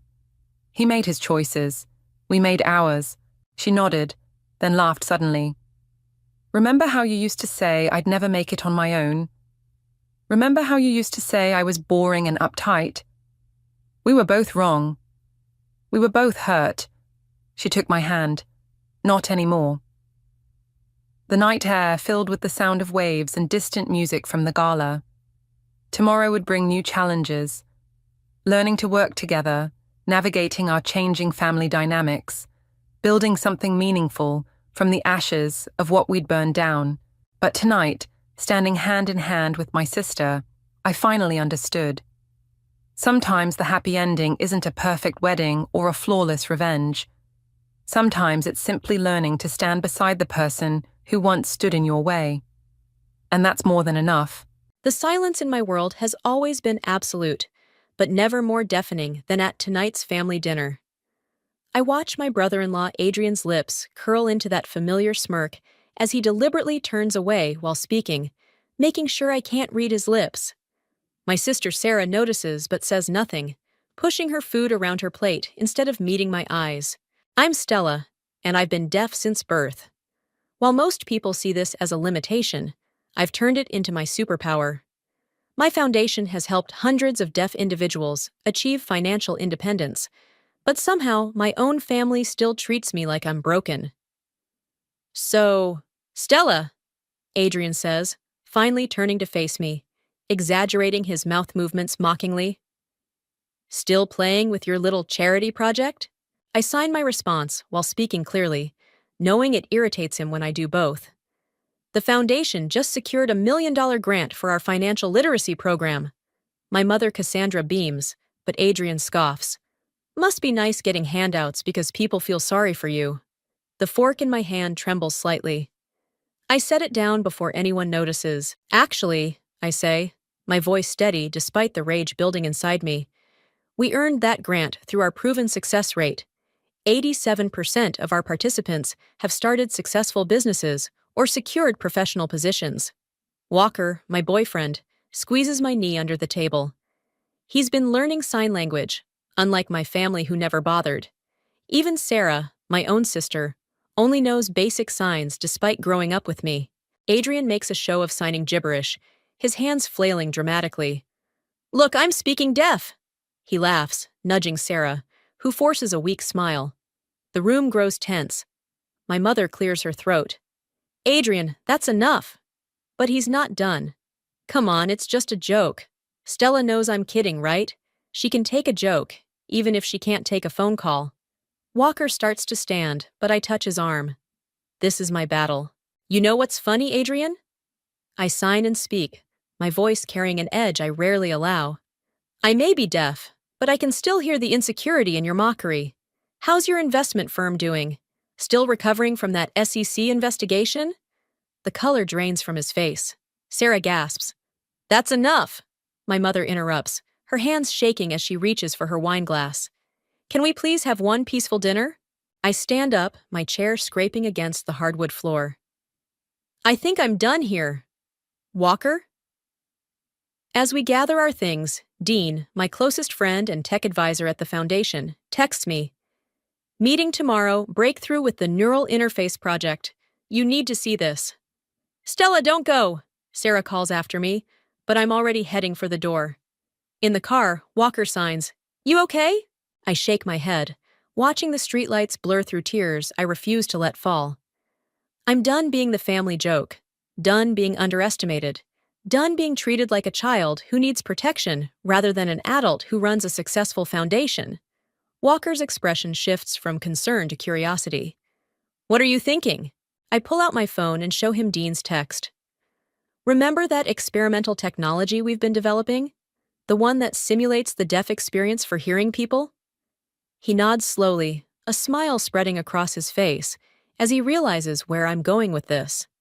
I think it's time my family understands exactly what it feels like to be in my world, I say, my fingers flying over the phone screen as I text Dean back. Set up the meeting. It's time. Walker watches me carefully. Revenge isn't usually your style.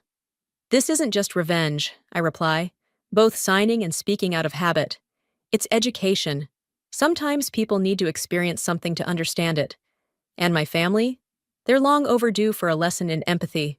As we drive home, I can't help but smile, thinking about Dean's breakthrough. For years, my family has lived in their world of sound, making assumptions about mine. They've never truly tried to understand my reality, preferring instead to paint me as someone to be pitied or mocked.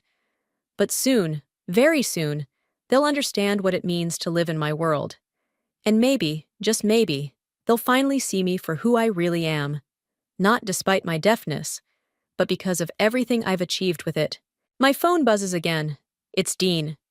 Tomorrow, 9 a.m. You're going to love this. I show Walker the message, and he grins. Ready to turn the tables? I nod, feeling a mixture of excitement and determination replace my earlier anger. They want to joke about my world of silence? Let's see how they handle it when the joke's on them. The city lights flash by as we drive home, and for the first time tonight, I feel powerful.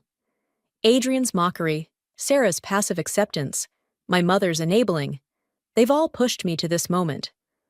Sometimes the best revenge isn't served cold. It's served in silence. And I am the master of silence. The next morning, I arrive at the Foundation's tech lab earlier than usual. The events from last night keep replaying in my mind, each flash of Adrian's mocking smile fueling my determination. Dean is already there, practically bouncing with excitement as he waves me into his workspace. You're not going to believe this, he signs enthusiastically, leading me to his workstation. Remember that neural interface project we've been developing? I nod, setting down my coffee. The project had started as a way to help hearing people understand the deaf experience through temporary sound suppression, but we'd hit several roadblocks with the technology. Dean pulls up a series of diagrams on his monitors. We solved the latency issues. The device now creates near-instant sound suppression, completely safe and reversible. But here's the best part. He grins mischievously. We can control it remotely. My eyes widen as I process the implications. Show me. He reaches into a drawer and pulls out what looks like a sleek conference room speaker. This is our prototype. It appears to be a standard audio device, but it actually creates a localized field that temporarily disrupts the brain's ability to process sound. Completely harmless, but extremely effective. How long does it last? I sign, already imagining the possibilities. As long as the device is active, the effect stops the moment we turn it off. He demonstrates by activating the device. Though it makes no difference to me, I can see the change in his expression as the silence envelops him. Walker arrives just then, and I watch as his mouth moves, but no sound reaches Dean's ears. Dean's face lights up with satisfaction as he deactivates the device. That was incredible, Walker says, signing simultaneously. It felt like being underwater, but without the pressure. Total silence. I pull up a chair, my mind racing. Dean, what if we arranged a family meeting? A presentation about a new investment opportunity through the foundation. Dean catches on immediately. And halfway through, we activate the device. I finish, my hands moving faster with excitement. They'll have no choice but to experience my world firsthand. Walker looks concerned. Are you sure about this? It's one thing to demonstrate the technology, but using it as revenge. It's not just revenge. I sign firmly. It's education. They've never tried to understand my world. Maybe this is what it takes. I pull out my phone and start composing a message to my family. Important investment opportunity presentation at the foundation next week. Potential for significant returns. Your presence is requested. Dean watches me type. Adrian won't be able to resist the promise of money. Exactly, I reply. His greed will be his downfall. My phone buzzes almost immediately with responses. Sarah. We'll be there. Mother. Looking forward to it, dear. Adrian. About time you did something serious with that charity of yours. I show Dean and Walker the responses, my hands trembling slightly with anticipation. Now we plan the presentation. Over the next hour, we craft our strategy. The presentation will start normally, with Walker handling the spoken portion while I sign. Then, halfway through, we'll activate the device. We should record it, Dean suggests, his eyes gleaming. For research purposes, of course. I shake my head, smiling. Of course. As we work, I receive another text from Sarah. I'm sorry about last night. Adrian was out of line. I stare at the message, feeling the familiar mix of love and frustration that comes with family. I type back, come early to the presentation. There's something I want to show you first. Maybe there's hope for my sister. Maybe she just needs to understand. Walker touches my shoulder. Having second thoughts? I look up at him, then at Dean, who's already programming the device parameters. No, they need this. I need this. Then let's make it count. Dean signs, pulling up the foundation's financial reports. We'll show them exactly what they've been mocking. Your little charity project has helped more people in 2 years than Adrian's firm has in 10. I spend the rest of the morning reviewing our presentation materials, making sure every detail is perfect. The financial reports, the success stories, the growth projections, everything that proves I'm not just playing at running a foundation. As I leave the lab that afternoon, I catch my reflection in the glass doors. I see someone strong, capable, and ready to fight back. Not with violence or cruelty, but with understanding, even if it has to be forced understanding.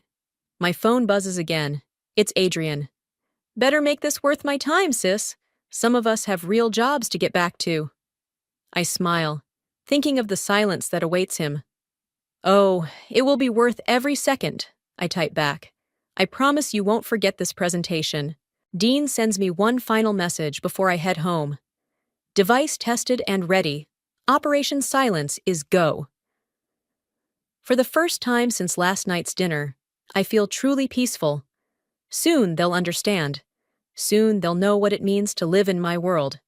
And maybe, just maybe, they'll finally see me for who I really am. The countdown to silence begins. The morning of our final test run, I arrive at the foundation to find Dean pacing nervously in the conference room. His usual confident demeanor is replaced with visible anxiety as he runs another diagnostic on the device. What's wrong? I sign, setting down my laptop. He hesitates before responding. We found a potential issue during the last test. The device's effects might be more intense than we anticipated. Walker enters just then, catching Dean's signs. What kind of intense? Dean pulls up some data on his tablet. The silence isn't just acoustic. Some test subjects reported feeling disoriented, almost panicked. One person said it felt like being trapped inside their own head. I lean forward, studying the readings.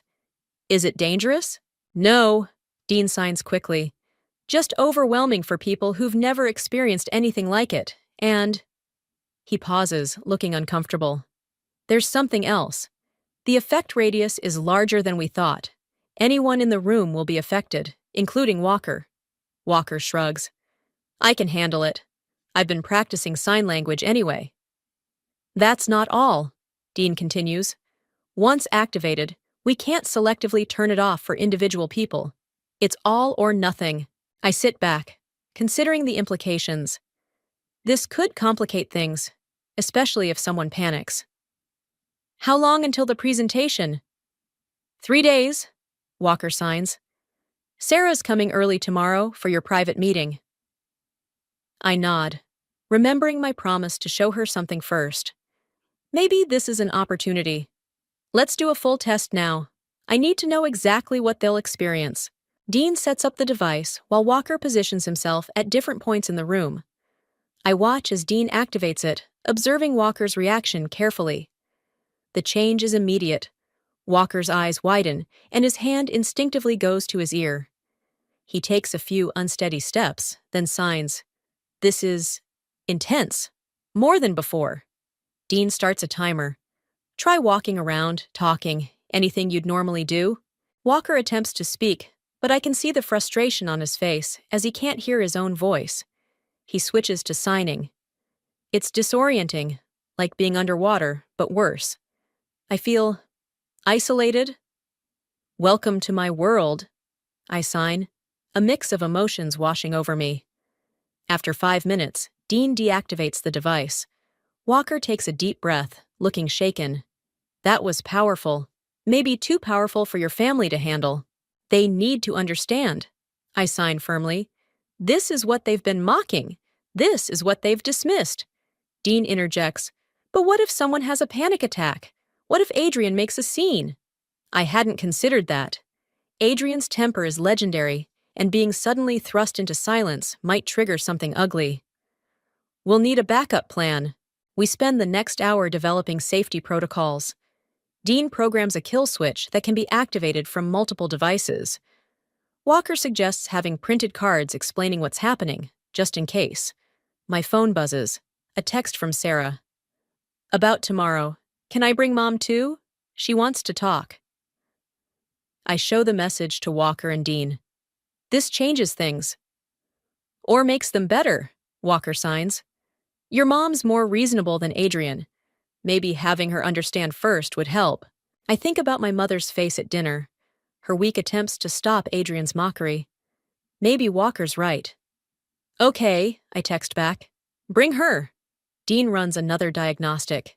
The device is stable, but we should limit exposure to 15 minutes max. After that, people might start experiencing anxiety. 15 minutes is all we need, I sign. Just long enough to make our point. Walker touches my arm. Are you sure you want to go through with this? Once we start, there's no going back. I look around the room, at Dean's concerned face, at Walker's supportive presence, at the device that could change everything. They've had years to try understanding my world, years to learn sign language, to show respect, to treat me as an equal. Instead, they chose mockery and pity. And if it backfires? Dean asks. Then at least I tried, I sign. At least I fought back. We spend the rest of the afternoon fine-tuning our plans. Dean adjusts the device's settings, while Walker helps me polish my presentation. Every slide, every gesture, every moment needs to be perfect. As we're wrapping up, Dean makes one final check of the equipment. Everything's ready for tomorrow, are you? I look at the conference room, imagining Sarah and my mother's faces when they experience silence for the first time. Will they understand?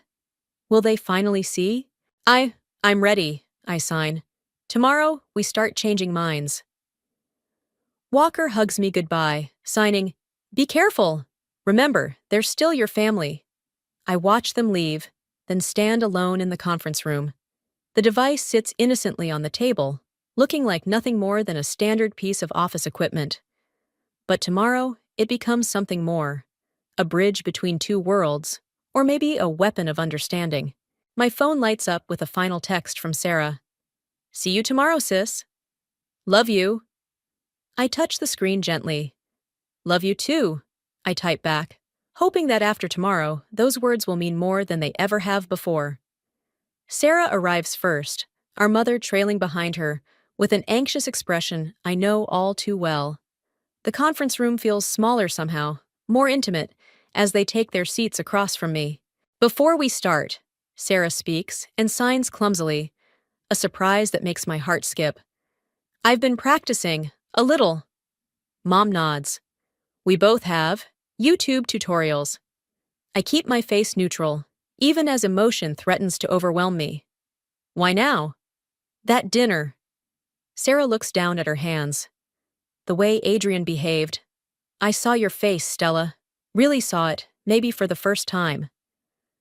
Mom reaches across the table, her fingers trembling slightly. We've been terrible, haven't we? I take a deep breath, my hands steady as I sign and speak. You're here now.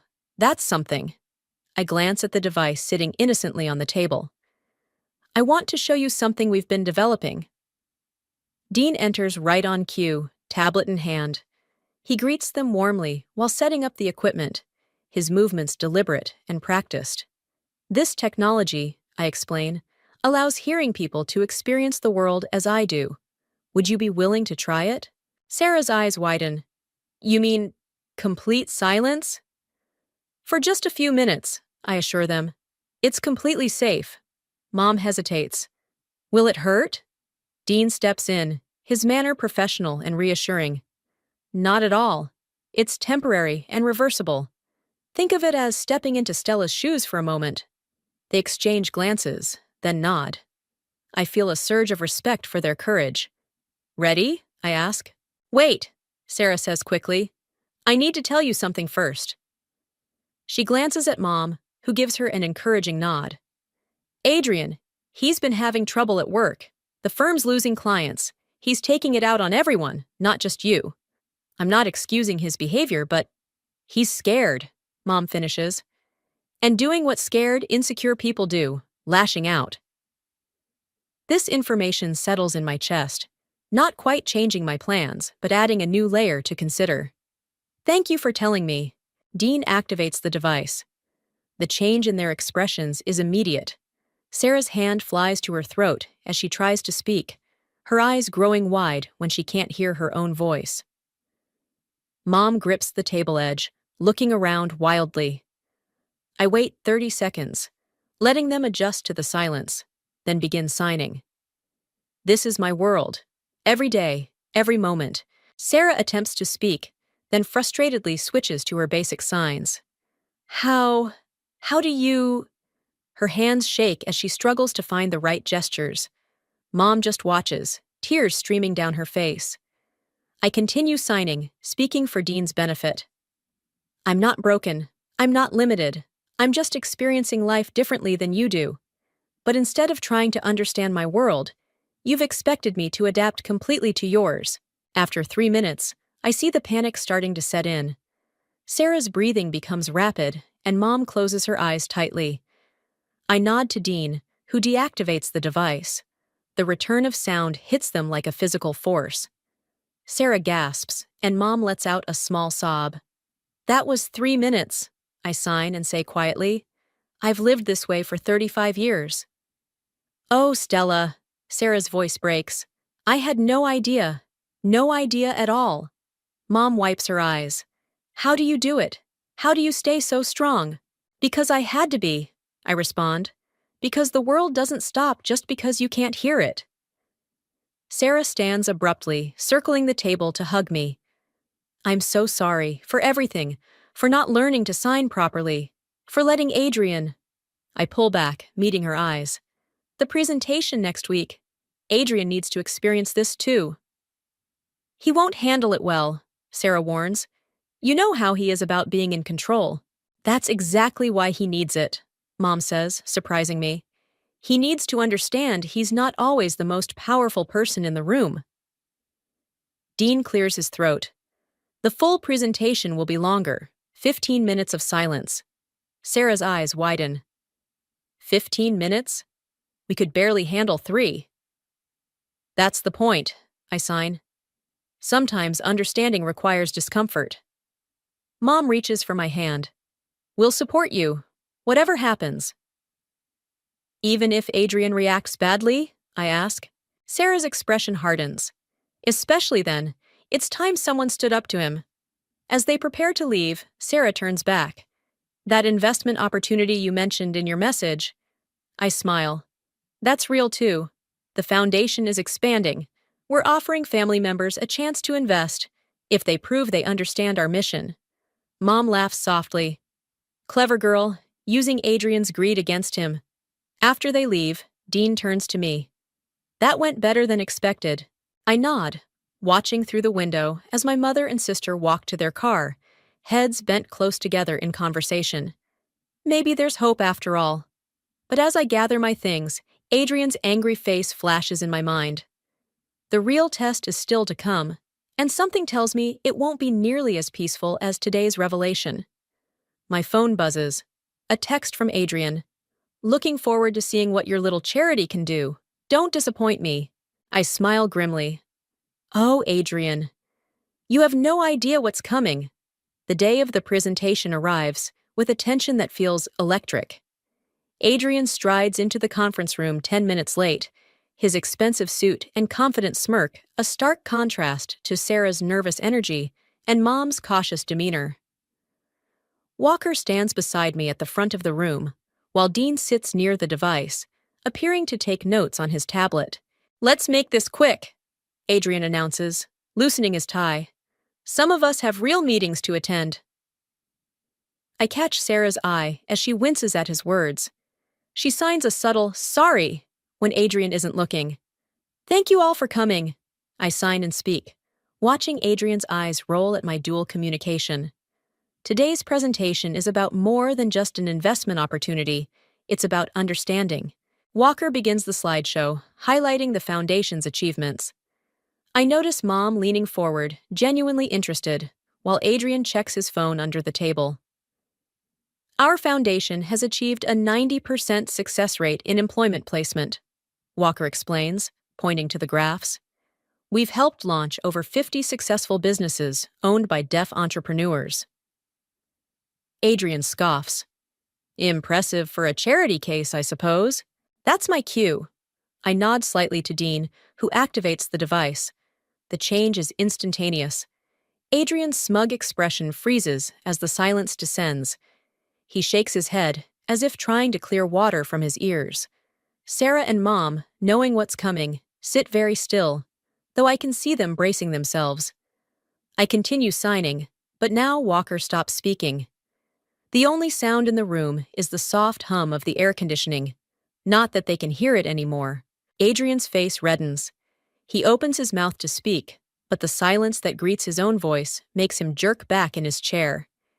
He snaps his fingers next to his ear, then slams his hand on the table. What the hell is this? He mouths, words clear but silent. I sign slowly, deliberately, knowing he can't understand. Sarah, to my surprise, begins translating my signs into mouthed words for him. This is my world, Adrian. The world you've been mocking. How does it feel to be the one who can't understand? He stands abruptly, knocking his chair backward. The panic in his eyes is exactly what I expected. But what happens next isn't. Instead of raging or trying to leave, Adrian freezes. His chest heaves with rapid breaths as he looks wildly around the room. Mom reaches for him, but he jerks away, stumbling slightly. I continue signing. Every joke you made, every time you turned away while speaking, every moment you chose to exclude me. This is what it felt like. Sarah translates faithfully, tears streaming down her face. Adrian's legs give out, and he slumps back against the wall, sliding down to a sitting position. I walk over and kneel before him, making sure he can see my face clearly. The difference is, you can't handle 5 minutes of this. I've lived it my entire life. His lips move, forming words I've never seen from him before. I'm sorry, but I'm not done. I stand and sign to the room, Sarah still translating. The foundation isn't a charity case. We've secured contracts with major corporations. We're launching a tech division. That investment opportunity I mentioned? It's real. But it's only open to those who respect our community. Adrian's face shifts from panic to something else. Realization, perhaps, or regret. Mom moves to comfort him, but Sarah holds her back, shaking her head. After exactly 15 minutes, Dean deactivates the device. The return of sound makes everyone except me flinch. Adrian doesn't move from his position on the floor. When he finally speaks, his voice is hoarse.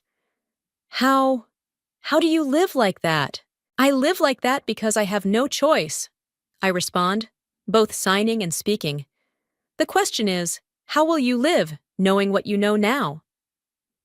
He looks up at me, and for the first time in years, I see my brother-in-law without his armor of arrogance. I've been a complete ass, haven't I? Sarah lets out a sound between a laugh and a sob. Yes, you have. Adrian slowly gets to his feet, straightening his suit with trembling hands. The investment opportunity. Is it really open to family? It is, I confirm. But there's a condition.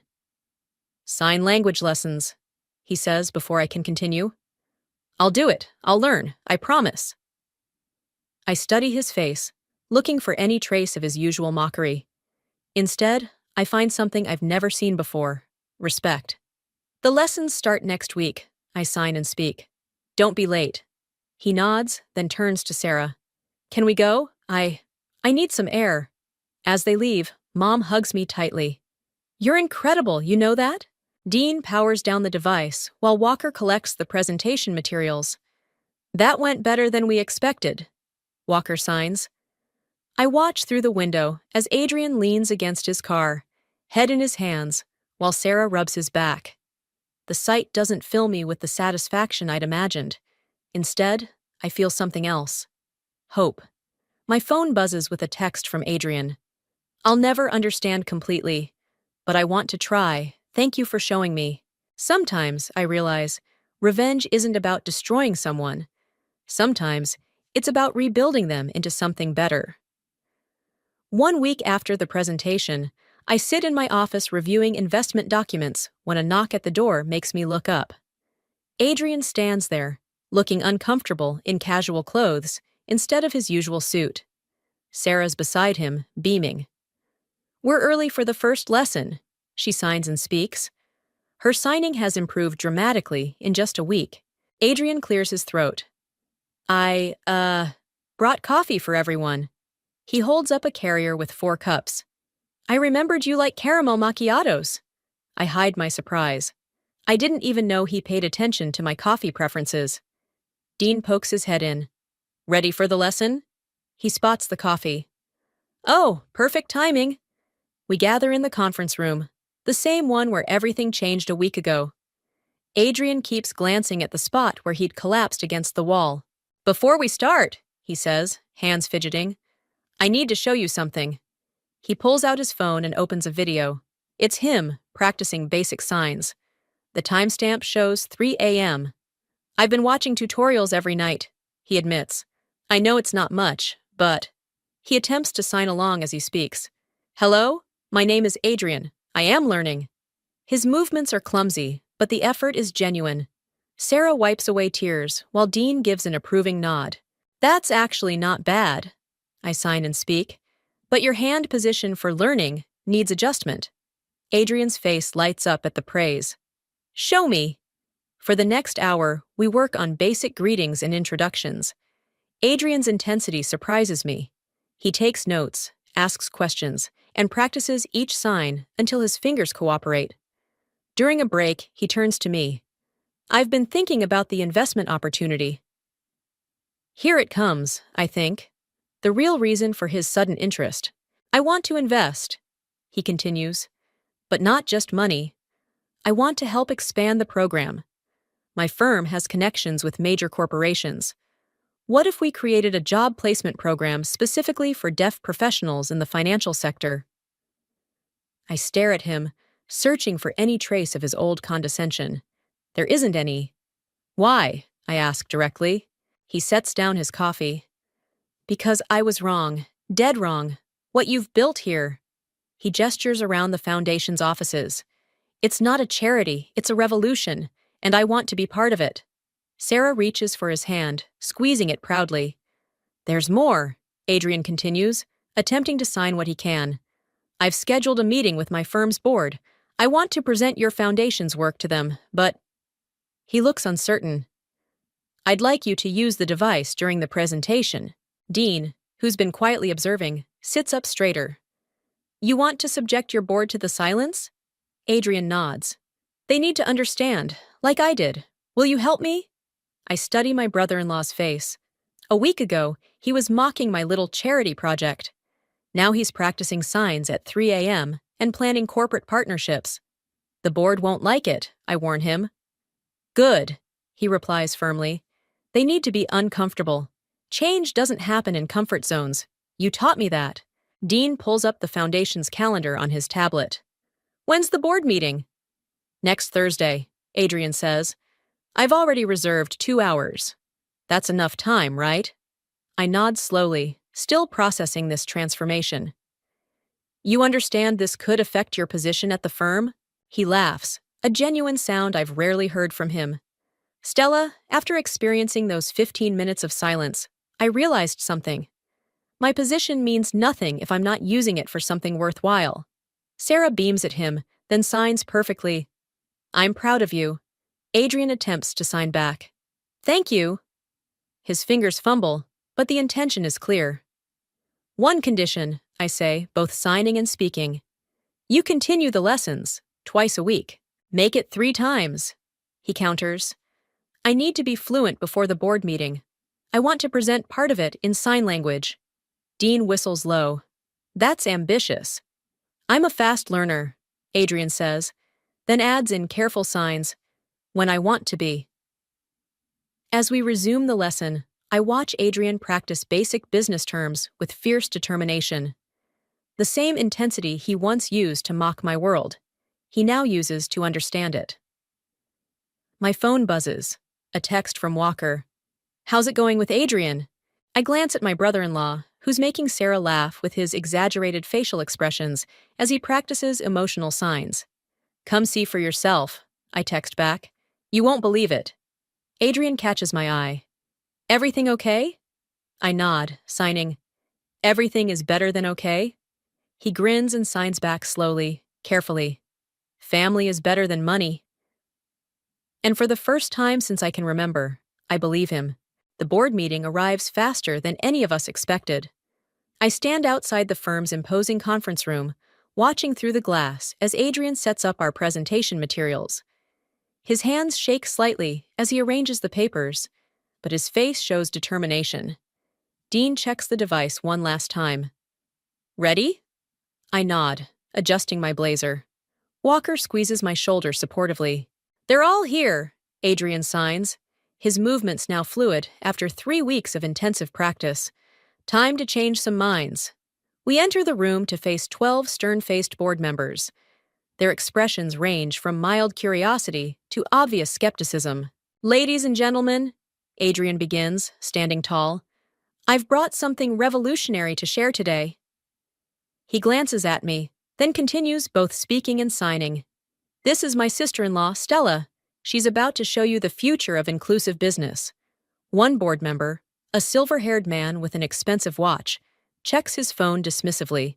Another whispers to his colleague, clearly questioning Adrian's signing. Perfect targets. I step forward, signing while Walker voices for me. Thank you for having me. Before we begin, I'd like to demonstrate something unique. Adrian nods to Dean, who activates the device. The change ripples through the room like a wave. The silver-haired man drops his phone. The whispering board members grab their ears. Panic flashes across 12 faces. Adrian remains calm, signing clearly. This is what millions of deaf people experience every day. This is the world you've been ignoring. I watch as the board members struggle to process their new reality. One woman tries to speak, then clutches her throat in shock. Another man stands abruptly, heading for the door, but Adrian blocks his path. Please stay, he signs, while I voice the translation. This discomfort you're feeling? This is your wake-up call. The next 15 minutes are transformative. We present our statistics, our success stories, our vision, all in complete silence. Adrian signs alongside me now, his movements confident and precise. When Dean finally deactivates the device, the room erupts. "What was that? How did you—" "I couldn't hear anything." The silver-haired man, still shaken, raises his hand. "Mr. Holmes, Adrian, what exactly are you proposing?" Adrian straightens his tie. "A complete overhaul of our hiring practices, partnership with Stella's Foundation, implementation of deaf-inclusive policies across all our branches." He takes a deep breath. "And my resignation if you refuse." Gasps fill the room. I grab his arm, but he shakes his head. "I mean it," he continues. "I've been part of the problem. Now I want to be part of the solution." The woman who had tried to speak during the silence stands up. "I have a question for Stella." I nod, ready for resistance. "How soon can we start?" The room goes quiet again, this time naturally. Adrian's face breaks into a grin. The silver-haired man clears his throat. "I believe we should put it to a vote." "Wait," Adrian signs and speaks. "Before you vote, there's something else you should see." He pulls up a new presentation on the screen. It's a business plan, detailed, comprehensive, revolutionary. A complete integration program for deaf professionals in the financial sector. "I've spent the last 3 weeks working on this," he explains. "With Stella's help, the potential return on investment is substantial, but more importantly," he signs the next part without speaking, letting me translate. "It's the right thing to do." The board members exchange glances. The silver-haired man picks up his fallen phone, opens his calendar, and says, "I move to approve the partnership immediately. And Adrian." He looks up. "We're going to need you to stay and lead this initiative." The vote is unanimous.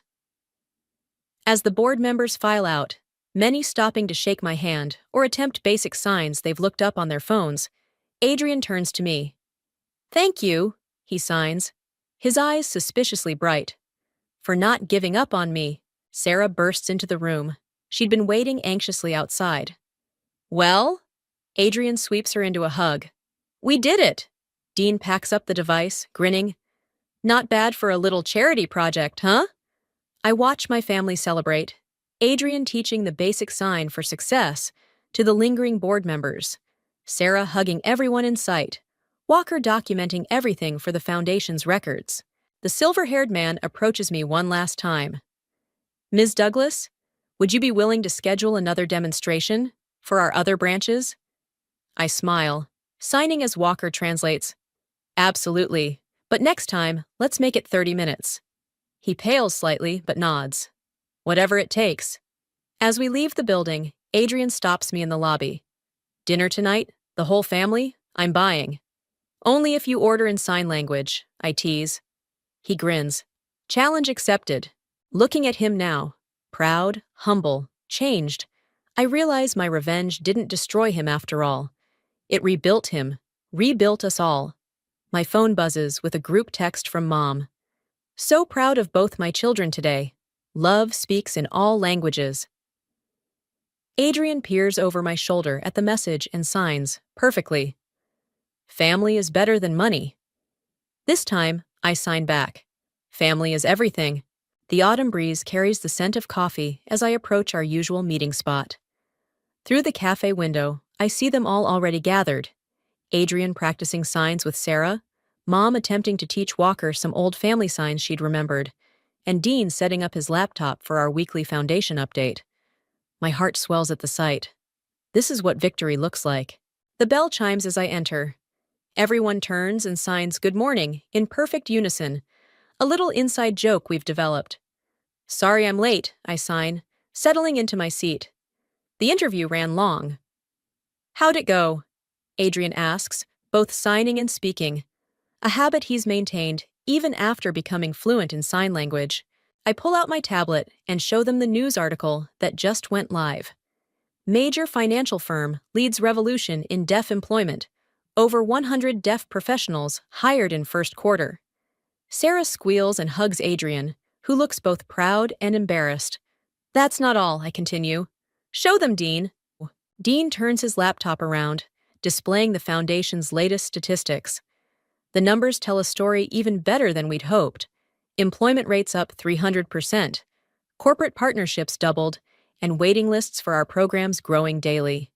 "We're going to need a bigger office," Dean signs with a grin. Adrian leans forward, his expression serious. "Actually, about that." He slides a folder across the table. "The board approved it this morning. Inside are blueprints for an entire building. Modern, accessible, and completely designed around deaf-friendly architecture." "The Deaf Enterprise Center," Mom reads aloud, her voice catching. "It's beautiful." "Wait until you see the best part," Adrian signs, flipping to the last page. There, in detailed renderings, is a state-of-the-art conference center with built-in sound manipulation technology, an advanced version of our original device. "Now everyone can experience both worlds," he explains.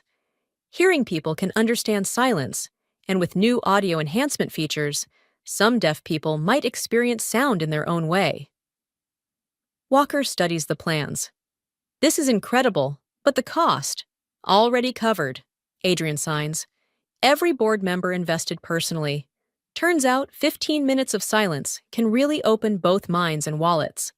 Sarah wipes away tears. "Remember that first family dinner? When you stormed out?" "Hard to forget," I reply. "But there's no bitterness in my signs now." "I keep thinking," she continues, "what if you hadn't fought back? What if you'd just accepted how we treated you?" Adrian sets down his coffee. "Then I'd still be that arrogant jerk who thought success only looked one way." He signs the next part with perfect fluency. "You didn't just teach me sign language, Stella. You taught me to listen with my heart." Mom reaches for my hand. "You taught us all." Dean clears his throat. "Speaking of teaching," he pulls up another document. "The Educational Board approved our curriculum. Starting next semester, sign language will be offered in every public school in the district." The news hits me harder than expected. I think of all the deaf children who won't have to fight the battles I did, who will grow up in a world where their language is valued, not mocked. "There's one more thing," Adrian signs, looking nervous. "I've been practicing this for weeks." He stands up and begins signing a story. Fluid, expressive, beautiful. It's about a deaf girl who changed her family's world by refusing to accept their limitations. As he signs, Sarah translates for the few hearing customers in the cafe who've started watching. When he finishes, the cafe erupts in applause, both traditional and silent, hands waving in the air in the deaf applause I've known all my life. The blend of both worlds brings fresh tears to my eyes. "That's going to be the opening speech at the center's dedication," he signs. "If you approve." I look around the table, at Dean's proud smile, at Walker's loving gaze, at Mom's tearful joy, at Sarah's radiant face, and at Adrian's transformed heart. My family, finally speaking my language. "I have a better idea," I sign. "Why don't we tell the story together?" Adrian's face lights up. "Perfect, just like family should be." The waitress approaches, and Adrian orders for everyone in sign language, not a gesture out of place. She responds in kind, one of the deaf professionals hired through our program. As we sit there, sharing coffee and signs and love, I realize that revenge didn't just change my family. It healed us. What started as a plan to make them understand my silence became a journey that gave all of us a voice. Mom taps her cup for attention and signs. "To new beginnings." We all raise our cups, hands moving in perfect synchronization. To new beginnings.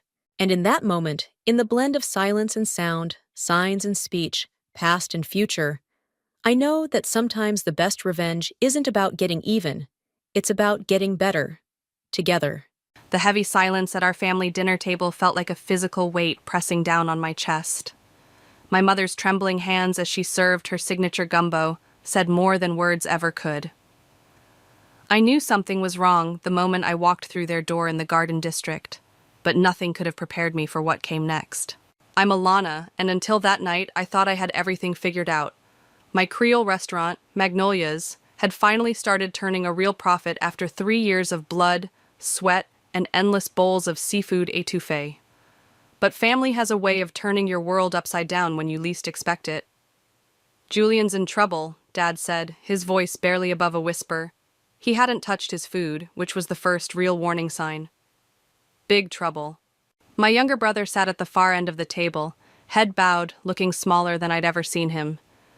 The usual sparkle in his eyes was gone, replaced by something darker, more desperate. "How much?" I asked, already feeling my stomach twist into knots. Mom's spoon clattered against her bowl. 300,000. I choked on my water. "What? How is that even possible?" "The casino," Julian mumbled, still not meeting anyone's eyes. "Then some private games trying to win it back.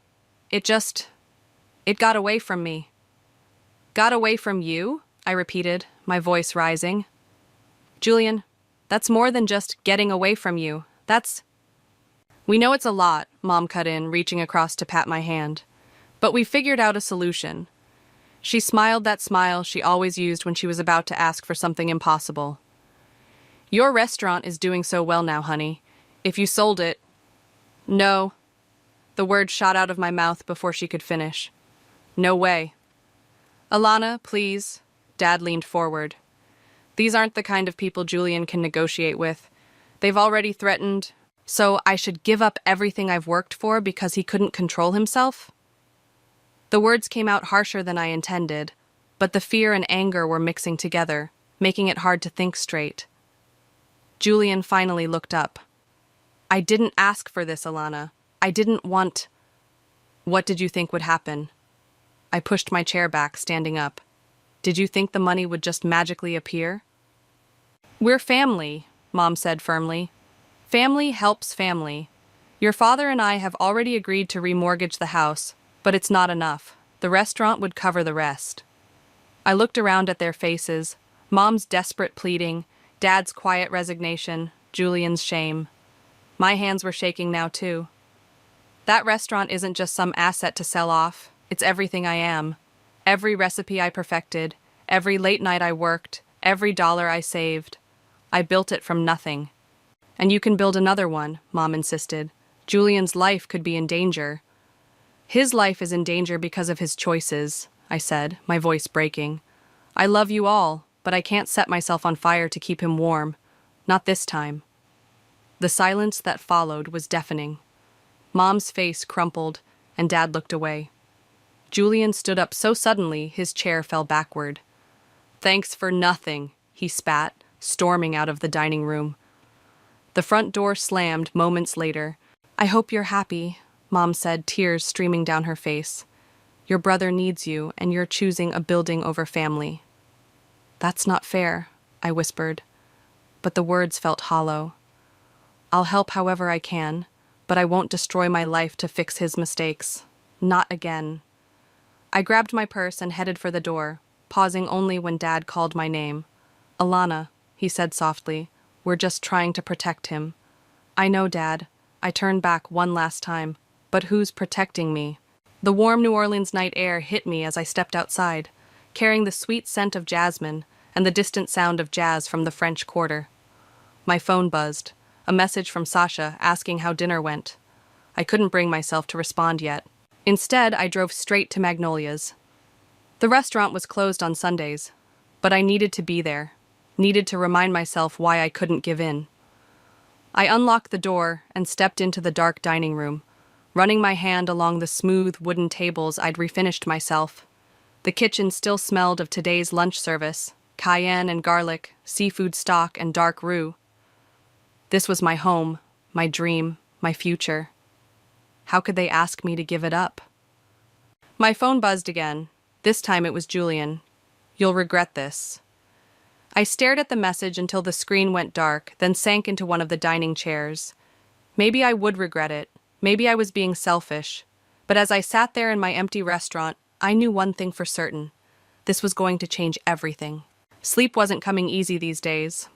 3 nights after the family dinner, I found myself in Magnolia's kitchen at 4 a.m., stress cooking enough gumbo to feed half of New Orleans. The rhythmic chopping of vegetables usually calmed my nerves, but not today. My phone lit up with another missed call from Mom. That made 17 since Sunday. Girl, you trying to cook your feelings away again? Sasha's voice startled me. She stood in the kitchen doorway, still in her scrubs from the night shift at the hospital. How'd you know I'd be here? Because I know you, she said, dropping her bag on a counter and grabbing an apron. And because your brother's been running his mouth all over Facebook about how his sister's a heartless witch who'd rather see him dead than help family. My knife slipped, nearly taking off a finger. He what? Don't look, it'll only make you mad. She started dicing onions beside me. Though I have to say, some of the comments are pretty interesting, especially the ones from people who've lost money to him before. I can't deal with this right now. I wiped my hands on my apron. I haven't slept properly in days. The lunch service was a disaster yesterday because I couldn't focus, and the back door buzzer interrupted me. Through the security camera, I saw Dad standing there, looking as tired as I felt. You want me to tell him you're busy? Sasha offered. I shook my head and buzzed him in. Dad stepped into the kitchen, the usual warmth in his eyes replaced by worry lines. You're here early, he said, attempting a smile. Couldn't sleep. Me neither. He glanced at Sasha. Mind if I talk to Alana alone for a minute?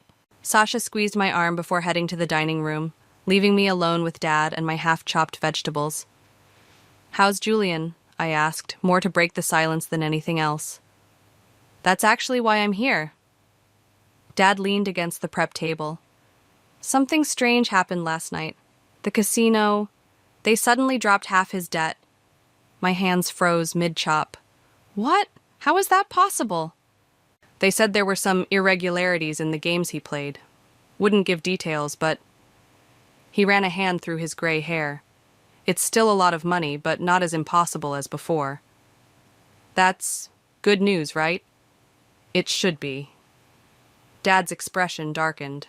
But Julian's convinced you had something to do with it. Says you must have connections, must have threatened them somehow. I laughed, but there was no humor in it. Right, because I have so much pull with casino management between cooking shifts. I know you didn't do anything, Dad said quietly. But Alana, he's spiraling. Your mother's beside herself. We don't know what to do anymore. The morning sun was starting to peek through the kitchen windows, casting long shadows across the floor. In a few hours, this kitchen would be bustling with prep cooks and servers, but right now it felt like a confessional. I can't fix this for him, Dad. I won't. I'm not asking you to. He straightened up. Maybe you were right. We've been so focused on protecting Julian that we forgot he needs to face consequences sometimes. The knife clattered from my hands onto the cutting board. Did you just say I was right? Don't let it go to your head. A ghost of his old smile appeared. But watching you stand your ground, seeing how you've built all this. He gestured around the kitchen. It made me think about what we're teaching him by always cleaning up his messes. The back door buzzer sounded again. This time it was Ellie, one of my line cooks, arriving early as usual. I let her in, grateful for the interruption, as emotions threatened to overwhelm me. Mr. McGregor, Ellie beamed. Are you staying for breakfast? I was going to try Alana's new beignet recipe. Dad shook his head. Another time, maybe. He turned to leave but paused at the door. Alana, your mother might not say it right now, but we're proud of you. What you've built here, it matters. After he left, Sasha reappeared with 3 cups of coffee. Well, that sounded better than expected. Yeah, I said, still processing, though I can't shake the feeling this isn't over. Of course it isn't, Sasha replied, passing coffees around. But whatever comes next, you've got people in your corner. She pulled out her phone, showing me a local news article. And speaking of corners, you might want to see this. The headline read, Major Gaming Violation Investigation Launches at Royal Palace Casino. Isn't that where Julian lost most of his money? Yep. Sasha grinned. Sometimes karma works in mysterious ways. My phone buzzed again. Another message from Julian. I know what you did. This isn't over. I showed it to Sasha, who rolled her eyes. He really doesn't get it, does he? You didn't do anything except refuse to be his safety net. Maybe that was enough, I said, turning back to my prep work as the kitchen slowly came to life around me. Maybe that was exactly what needed to happen. The lunch rush was just winding down when Julian stormed into Magnolia's. His expensive shirt was wrinkled, dark circles under his eyes matching mine. Customers turned to stare as he marched straight to where I was chatting with a regular at her table. "We need to talk," he growled. "Now." I plastered on my best professional smile. "I'm working, Julian. Make an appointment." Like hell. He grabbed my arm, trying to pull me toward the kitchen. Several customers stood up, and I saw Ellie reaching for the phone at the host station. "Let go," I said quietly, "or I'm calling the police." He released me but didn't back away. "Fine. Let's do this right here then. Tell everyone how you got your friends at the casino to investigate those games. Tell them how you're trying to ruin me." "Lower your voice," I hissed, steering him toward my office. Once inside, I shut the door. "I don't know what you think I did, but don't lie to me." He slammed his hand on my desk. "First the casino drops half my debt, then suddenly there's an investigation? That's not a coincidence?" "You're right, it's not." I crossed my arms. "It's called consequences, Julian. Sometimes they actually catch up with you." "You smug bit—" He caught himself, running his hands through his disheveled hair.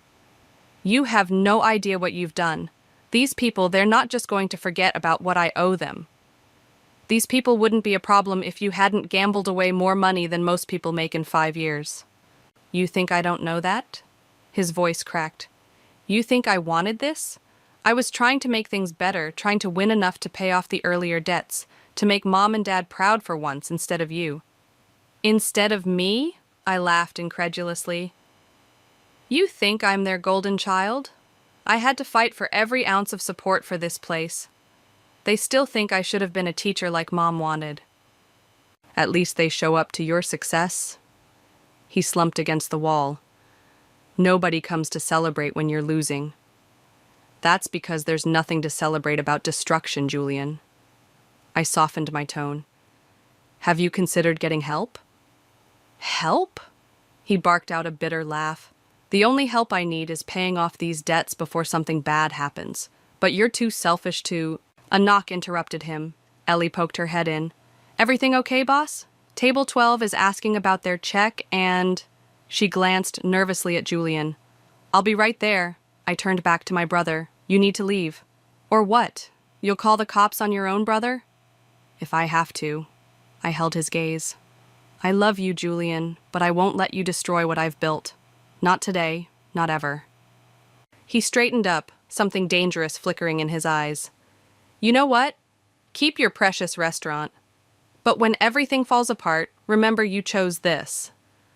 After he left, I had to grip my desk to stay standing. Sasha found me there 10 minutes later. "Ellie called me," she said, closing the door. "You okay?" "He thinks I'm behind the casino investigation." I showed her the string of threatening texts he'd sent earlier. "Like I have that kind of power." "Maybe you do, just not the way he thinks." Sasha sat on the edge of my desk. Standing up to him, refusing to enable him, that's its own kind of power. My phone buzzed with a news alert. Another article about the casino investigation, this time mentioning possible connections to illegal private gaming operations. My stomach churned. "What if he's right?" I whispered. "What if something happens to him because I wouldn't help?" "Stop!" Sasha grabbed my shoulders. "You're not responsible for his choices. And from what I heard through hospital gossip, that casino investigation was coming for months. Your brother just got caught in the crossfire." A commotion from the dining room drew our attention. We stepped out to find Ellie arguing with 2 men in expensive suits. "I told you, she's busy," Ellie was saying, standing her ground despite being half their size. "It's okay, Ellie." I approached them. "Can I help you? Miss McGregor?" The taller one produced a business card. "We're from the Gaming Commission. We'd like to ask you a few questions about your brother's activities at certain private gaming establishments." Sasha stepped closer to me as I took the card. "She'll answer your questions with her lawyer present." The men exchanged looks. "Of course. We'll be in touch." After they left, I turned to find most of my staff and several customers watching. The whispers had already started. "Back to work, everyone," I called out, trying to keep my voice steady. Those lunch specials won't serve themselves. But as I watched my staff scatter, I couldn't shake the feeling that Julian's warning about everything falling apart might be coming true, just not in the way he'd meant it. So, what made you decide to start hiring women from the shelter? Lucas adjusted his recorder on the table between us, his journalist's notepad already half full of scribbled notes. I glanced at Ellie, who was training our newest hire behind the counter. Sometimes the best ideas come from your lowest moments. Meaning? A week ago, my brother came in here demanding I sacrifice everything I'd built to fix his mistakes. I stirred my coffee. It made me think about all the women I've known who gave up their dreams because someone told them family obligation was more important. And that inspired the program? Actually, Ellie inspired it. I waved her over. Tell him how you started here. Ellie wiped her hands on her apron before sitting down. I was living at Grace House Shelter when Alana did a cooking demonstration there. She noticed I kept asking questions about restaurant management, and next thing I knew, she offered me an apprenticeship. Now she's my best line cook and helps manage the training program, I added, watching Ellie's face light up with pride. And you're expanding this initiative? Lucas leaned forward, clearly sensing his story angle. We're partnering with 3 shelters now. 2 training spots per month with guaranteed jobs for those who complete the program. I handed him our new brochure. We're calling it Kitchen Confidence. My phone buzzed. A voicemail notification from Julian. I ignored it. This is fantastic stuff, Lucas said, snapping photos of Ellie demonstrating knife skills to our newest trainee. Mind if I come back during tomorrow's training session? Get some action shots? Before I could answer, Sasha burst through the front door. Turn on the news. Now. I grabbed the remote for the small TV we kept behind the bar. The headline scrolled across the bottom. Local casino investigation reveals connection to major crime organization. Sources say several high-profile gamblers may have been targeted in an elaborate scheme, the reporter was saying. The Gaming Commission is working with federal authorities to identify victims who may have been manipulated into accumulating large debts. My hands shook as I fumbled for my phone, finally playing Julian's voicemail. Alana. His voice was barely a whisper. You were right. About everything. I need help. Real help. But I don't know how to... God, I've made such a mess. A long pause. I'm going to try to fix things. Not like before. The right way this time. I hope it's not too late. This is bigger than we thought, Sasha said quietly. Lucas was scribbling frantically in his notepad. Does this connect to your brother's situation? I think this interview is over, Sasha cut in, but I held up my hand. No, wait. I took a deep breath. Maybe this is exactly what needs to be talked about. The way addiction tears families apart, how enabling only makes things worse. Boss? Ellie called from the kitchen. The women from Grace House are here for their orientation. I stood up. Lucas, if you want a real story, stick around. See how we're trying to break different kinds of cycles here. The afternoon unfolded in a blur of activity. While I led the orientation, Ellie showed Lucas around, explaining our training methodology. 5 women, each with their own story of survival, sat at my tables looking both nervous and hopeful. This isn't charity, I told them. It's an investment. In you, in this community, in breaking the patterns that keep people stuck. Like your brother? One woman asked softly. Sorry, we saw the news. Yes, I said, surprising myself with my honesty. Exactly like that. Sometimes the kindest thing we can do is stop cushioning someone's fall. My phone buzzed again, a text from Dad. Julian's agreed to rehab. Real rehab, not just promises this time. Your mother's crying. I think they're happy tears. Lucas caught me wiping my eyes. Everything okay? Yeah, I smiled, watching Ellie demonstrate how to properly hold a chef's knife to a woman who, until recently, had never dared to dream of a career. Everything's exactly as it should be. Later, after the trainees had left, and Lucas had enough material for what he promised would be a feature story, Sasha helped me close up. You know, she said, counting out the register, when you refused to sell this place, I don't think anyone expected it would turn into all this. Me neither. I looked around at the space that had become so much more than just a restaurant. But maybe that's the point. Sometimes standing your ground isn't just about saying no to something. It's about making room for something better to grow. My phone lit up with another text from Julian. Starting 90-day program tomorrow. Scared as hell. But watching you stand your ground gave me courage. Thank you for not giving up on me by giving in to me. I showed Sasha the message. She smiled, pulling me into a hug. Now that's what I call karma. No, I corrected her. That's what I call hope. I don't understand why you won't come see him. Mom's voice crackled through my phone's speaker as I prepped for dinner service. He's doing so well in the program, Alana. He asks about you every time we visit. I'm not ready, I said, checking the stock simmering on the stove. It's been 3 weeks, Mom. That's not exactly a lifetime of change. But he's trying. He's really trying this time. The hurt in her voice made my chest tight. The therapist says family support is crucial for recovery. Support doesn't mean pretending everything's fine. I turned down the heat under the pot. I'm glad he's getting help, but I need time. Time for what? To punish him? The kitchen door swung open as Sasha walked in with a stack of flyers. Big problem, she mouthed. Mom, I have to go. We'll talk later. Of course, she said bitterly. The restaurant always comes first. I ended the call before she could say more. What's wrong? Sasha handed me a flyer. These are all over the neighborhood. Someone's trying to shut down our community dinner. The glossy paper showed Magnolia's storefront with text overlaid. Warning, this business enables criminal activity. Do not support their community programs. They're just a front for money laundering. What? My hands shook. Who would... 3 guesses, Sasha said grimly, and the first 2 don't count. Julian's in rehab. He wouldn't... Not Julian. Think about who lost the most when that casino investigation went public. The back door buzzer sounded. Through the security camera, I saw Ellie running toward the entrance, looking panicked. I let her in.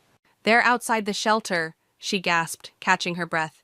Some guys in suits telling the women not to come to training today, saying they could get in trouble for participating in illegal activities.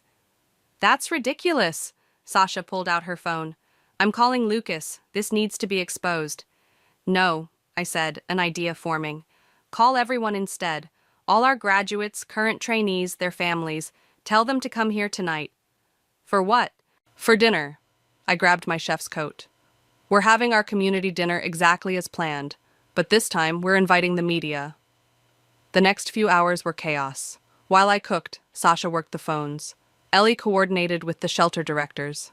By 6 o'clock, the dining room was packed with familiar faces. Women we'd trained, their children, local supporters who'd seen the flyers and came specifically to show solidarity. Lucas arrived with his camera crew just as 2 men in expensive suits walked in. Miss McGregor, the taller one smiled coldly.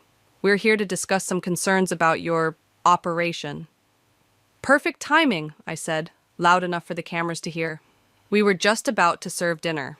Would you like to meet some of our graduates? This isn't a social call. We represent certain business interests that lost a lot of money when their illegal gambling operation was exposed. Sasha stepped forward. Funny how you're targeting us right after that investigation went public. The shorter man's face darkened. You should be careful making accusations. Like accusing us of money laundering? Ellie joined us, several other women standing behind her. I'd be happy to show the news crew my pay stubs, my certification, my new apartment lease. Would you like to explain to them why helping women escape poverty is suspicious? Camera lights flashed. The men retreated, but not before Lucas got plenty of footage. This isn't over, the taller one muttered as they left. You're right, I called after them. It's just beginning. Later that night, after the cameras left and the last guests headed home, I found a voicemail from Julian. Saw you on the evening news? His voice sounded clearer than it had in years. Those guys who came to the restaurant?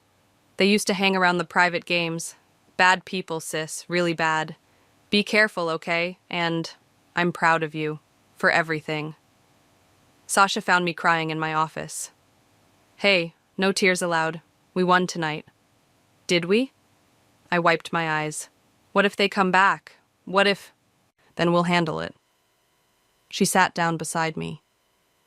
You know what I realized today? When you refused to sell this place, You weren't just saving a restaurant. You were building a fortress. A fortress? Look around. She gestured to the walls covered in photos of our graduates, their success stories pinned alongside recipes and reviews. Every woman you've helped, every life you've changed, they're all part of your armor now. Those guys? They're used to threatening lonely people with everything to lose. But you're not lonely, and you're not afraid. My phone buzzed with a text from Mom. Saw the news. Your father and I, we understand better now. Why you couldn't give this up. We're sorry. I showed Sasha the message. Maybe some good comes from standing your ground after all. Maybe? She laughed. Girl, you turned a family crisis into a community triumph. I'd say that's more than maybe. Through the office window, I could see Ellie closing up, training our newest hire on the proper shutdown procedures. Tomorrow, we'd do it all again. Not because it was easy, but because it was right. And that made all the difference. And that's how you properly reduce a sauce, I demonstrated to the group of women gathered around the industrial stove. Questions? Just one, Lucas called from the doorway, holding up a newspaper. Have you seen today's front page? The headline read, Federal investigation uncovers multi-state gambling ring, local casino executives arrested. That's why those guys haven't bothered us lately, Sasha said, snatching the paper. They've been busy getting fitted for handcuffs. One of our trainees, Maria, peered at the article. Isn't that the casino where my brother got in trouble? Yeah. I turned back to the stove. Let's focus on cooking. Actually, Lucas stepped further into the kitchen. That's why I'm here. The story's getting national attention. Good Morning America wants to feature kitchen confidence. They're interested in the connection between gambling addiction, family dynamics, and women's empowerment. I nearly dropped my spoon. What? They want to film here next week. Show how you turned a personal crisis into a community solution. Absolutely not. I shook my head. I'm not using my brother's addiction for publicity. Boss, Ellie touched my arm. Maybe you should think about it. Remember what happened when Maria's story went viral? She was right. After our local news segment aired, Maria's video about escaping domestic violence and finding purpose in our kitchen had exploded online. Applications to our program tripled overnight. This isn't about exploiting anyone's struggles, Lucas added. It's about showing people there's hope, that standing up for yourself can create positive change. My phone buzzed, a text from Julian. 60 days sober today. Group leader says I should thank the people who helped me hit bottom, so thank you for not saving me from myself. Alana? Sasha prompted. What are you thinking? Before I could answer, the kitchen door burst open. Dad stood there, looking worried. Have you seen the news? He asked. About the gambling ring? No, about your mother. She's giving interviews. What? I grabbed the phone he held out. There was Mom on the local news, standing outside her church. My daughter's restaurant shows that tough love works. When she refused to enable my son's addiction, it forced our whole family to face hard truths. Now Julian's in recovery, and Magnolia's helps other families break destructive patterns. She's been going to Al-Anon meetings, Dad explained. Learning about codependency, she wanted to make amends in her own way. I handed his phone back, speechless.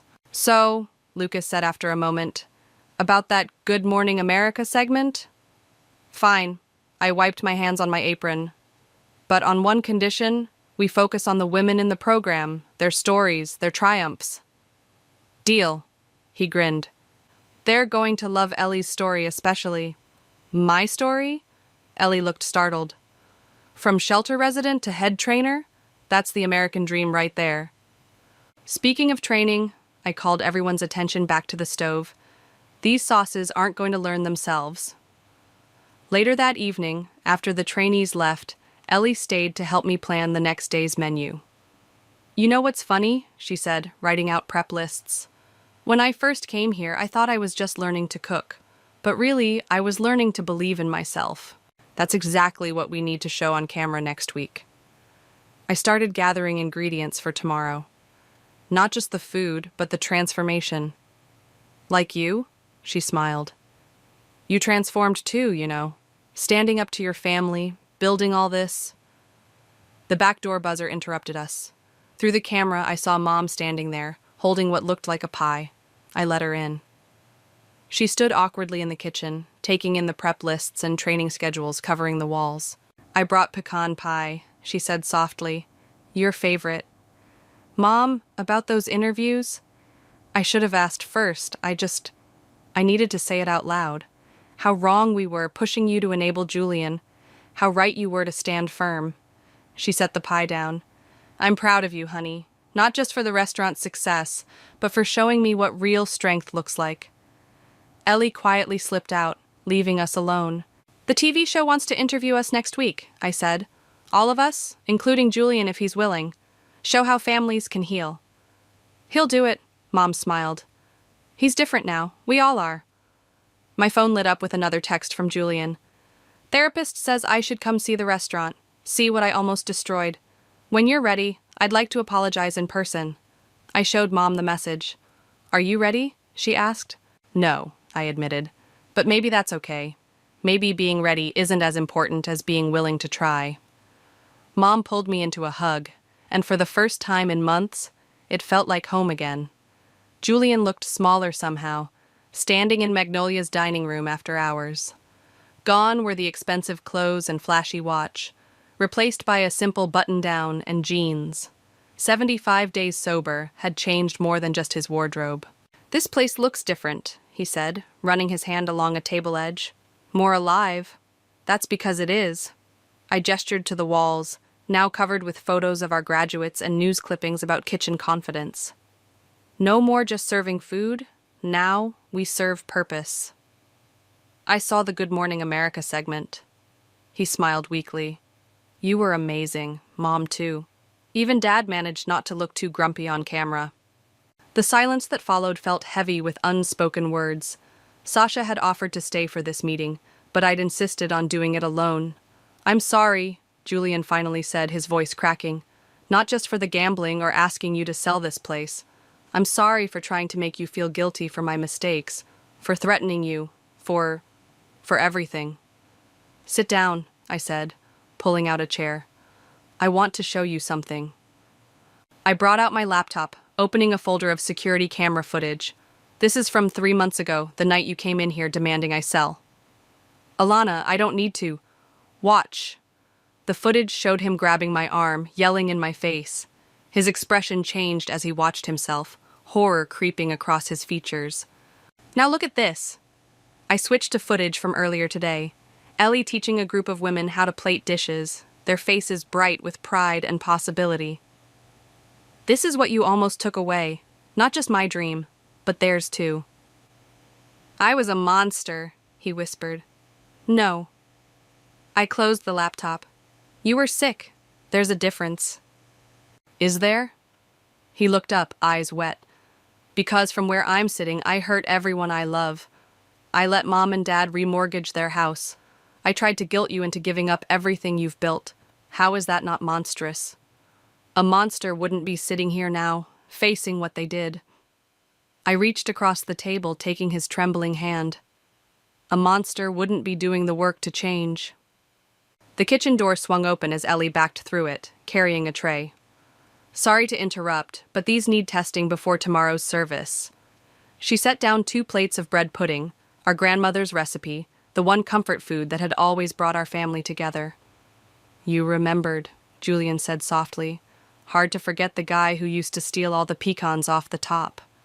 Ellie smiled. I'll leave you to it. She seems nice, Julian said after she left. They all do. The women in your program. They're survivors. I pushed a plate toward him. Like you're trying to be. He took a bite, closing his eyes. Tastes like Sunday dinners. Before everything. We can have those again, you know. Different, maybe. Better, hopefully. But we can rebuild. I don't deserve... This isn't about deserving. I cut him off. It's about choosing. Every day, you choose recovery. Every day, these women choose to trust themselves again. Every day, I choose to believe in second chances. Even for me, especially for you. I took a bite of my own pudding. But Julian, if you ever threaten me or this place again, you'll have me arrested, he nodded. I know, and you should. I need consequences to stay straight. That's what my sponsor keeps telling me. My phone buzzed, a message from Mom in our newly created family group chat. Don't forget, family dinner Sunday. Julian's cooking is part of his amends. Heaven help us all. I showed him the message. He actually laughed. A real laugh, not the bitter sound I'd grown used to. I've been practicing, he said. Taking cooking classes at the rehab center. Turns out working with your hands helps with cravings. You know, I hesitated. We could use another instructor for the basic skills classes. Once you've got more solid clean time, of course. His fork clattered against the plate. You'd trust me to... Not yet, but someday, maybe. If you keep doing the work. He wiped his eyes with his napkin. I don't know what to say. Say you'll keep showing up. Say you'll keep choosing recovery. Say you'll help me prove that rock bottom can be a foundation instead of an ending. I will. He reached for my hand again. I promise, sis. No more destroying things, only building from here on out. The evening light filtered through the windows, casting long shadows across the dining room. Tomorrow, these tables would be full of customers, trainees, and hope.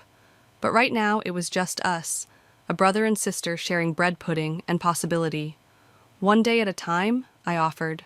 One day at a time, he agreed. And Alana, thank you for not giving up on me, even when you had every right to. That's what family does, I said. The real kind, anyway. We hold each other accountable, but we also hold on to hope. Ladies and gentlemen, Lucas stood at the podium in Magnolia's packed dining room. Please welcome the newest graduates of Kitchen Confidence. Applause erupted as 6 women, including Maria, stepped forward to receive their certificates. I watched from the kitchen doorway, fighting back tears as Ellie pinned on their official chef's pins. And now, Lucas continued, the founder of Kitchen Confidence would like to say a few words. Alana? I stepped up to the podium, looking out at the familiar faces. Mom and Dad in the front row, beaming, Sasha filming everything on her phone, and Julian, standing quietly in the back, 6 months sober and wearing his volunteer instructor badge. When I first opened Magnolia's, I began. I thought success meant full tables and good reviews.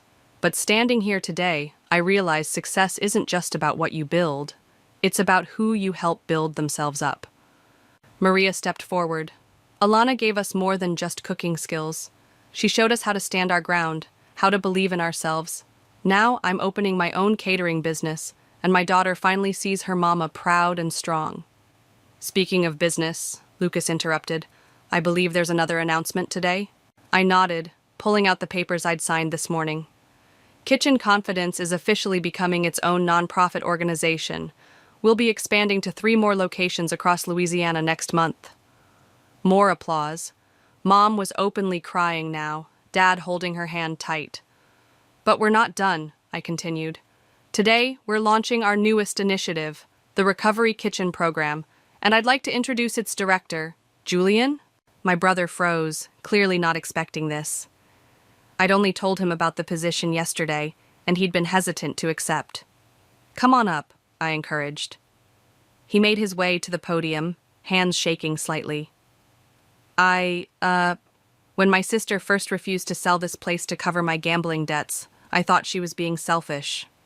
Now I understand she was being strong, not just for herself, but for everyone who needed to see that standing your ground can change lives. The Recovery Kitchen Program, I explained, will provide culinary training specifically for people in addiction recovery, giving them marketable skills and a supportive community, because everyone deserves a chance to rebuild. Even those who once tried to tear things down, Julian added softly. After the ceremony, as people mingled over plates of Ellie's famous bread pudding, Sasha pulled me aside. Remember when you thought refusing to sell the restaurant would destroy your family? She asked. Seems like another lifetime, I admitted, watching Julian demonstrate knife skills to an interested group of recovery program applicants. Boss, Maria called from the kitchen. The health inspector's here for the new location certification. Go, Sasha laughed. Build your empire. I headed to the kitchen but paused at the door, taking in the scene. Mom and Dad sampling new recipes with the graduates, Ellie mentoring the next class, Lucas interviewing program participants for another feature story, and Julian finally finding his place in the legacy he'd once tried to destroy. My phone buzzed, a message from one of the casino executives who'd tried to intimidate us, now serving time for racketeering. Your brother's program? Would it accept referrals from prison rehabilitation services? Everything okay? Julian asked, noticing my expression. I showed him the message. What do you think? Ready to help change more lives? One day at a time, he smiled, echoing our new family motto. But yeah, I think I am. The health inspector cleared her throat behind us. Ms. McGregor? Ready for the inspection? Actually, I said, it's Chef McGregor. And yes, we're ready. As I led her through the kitchen, past the wall of success stories and the training schedules and the dreams taking shape at every station, I realized something profound. Sometimes the biggest victories come not from fighting battles, but from standing firm enough to let others find their strength. Impressive operation, the inspector noted, reviewing our certification documents. You've built something special here. No, I corrected her, watching through the window as another potential trainee walked through our doors, hope written across her face. We're all building it together. The evening wound down with family dinner, a new tradition where graduates, trainees, family, and staff shared meals and stories. Julian brought out his latest creation, a fusion of our grandmother's recipes and his own recovery journey. To standing your ground, Sasha raised her glass. To second chances, Julian added. To family, Mom and Dad chimed in. To all of it, I said, looking around at my expanded definition of family. To every hard choice that led us here, and every new choice waiting ahead. Because that's what life is, really. A series of moments where we choose whether to stand or fall, whether to build or break, whether to give up or grow. And sometimes, if we're lucky, those choices create ripples that help others find their own strength to stand. That's what Magnolia's became. Not just a restaurant, but a reminder that rock bottom can be a foundation. You just have to be brave enough to build on it.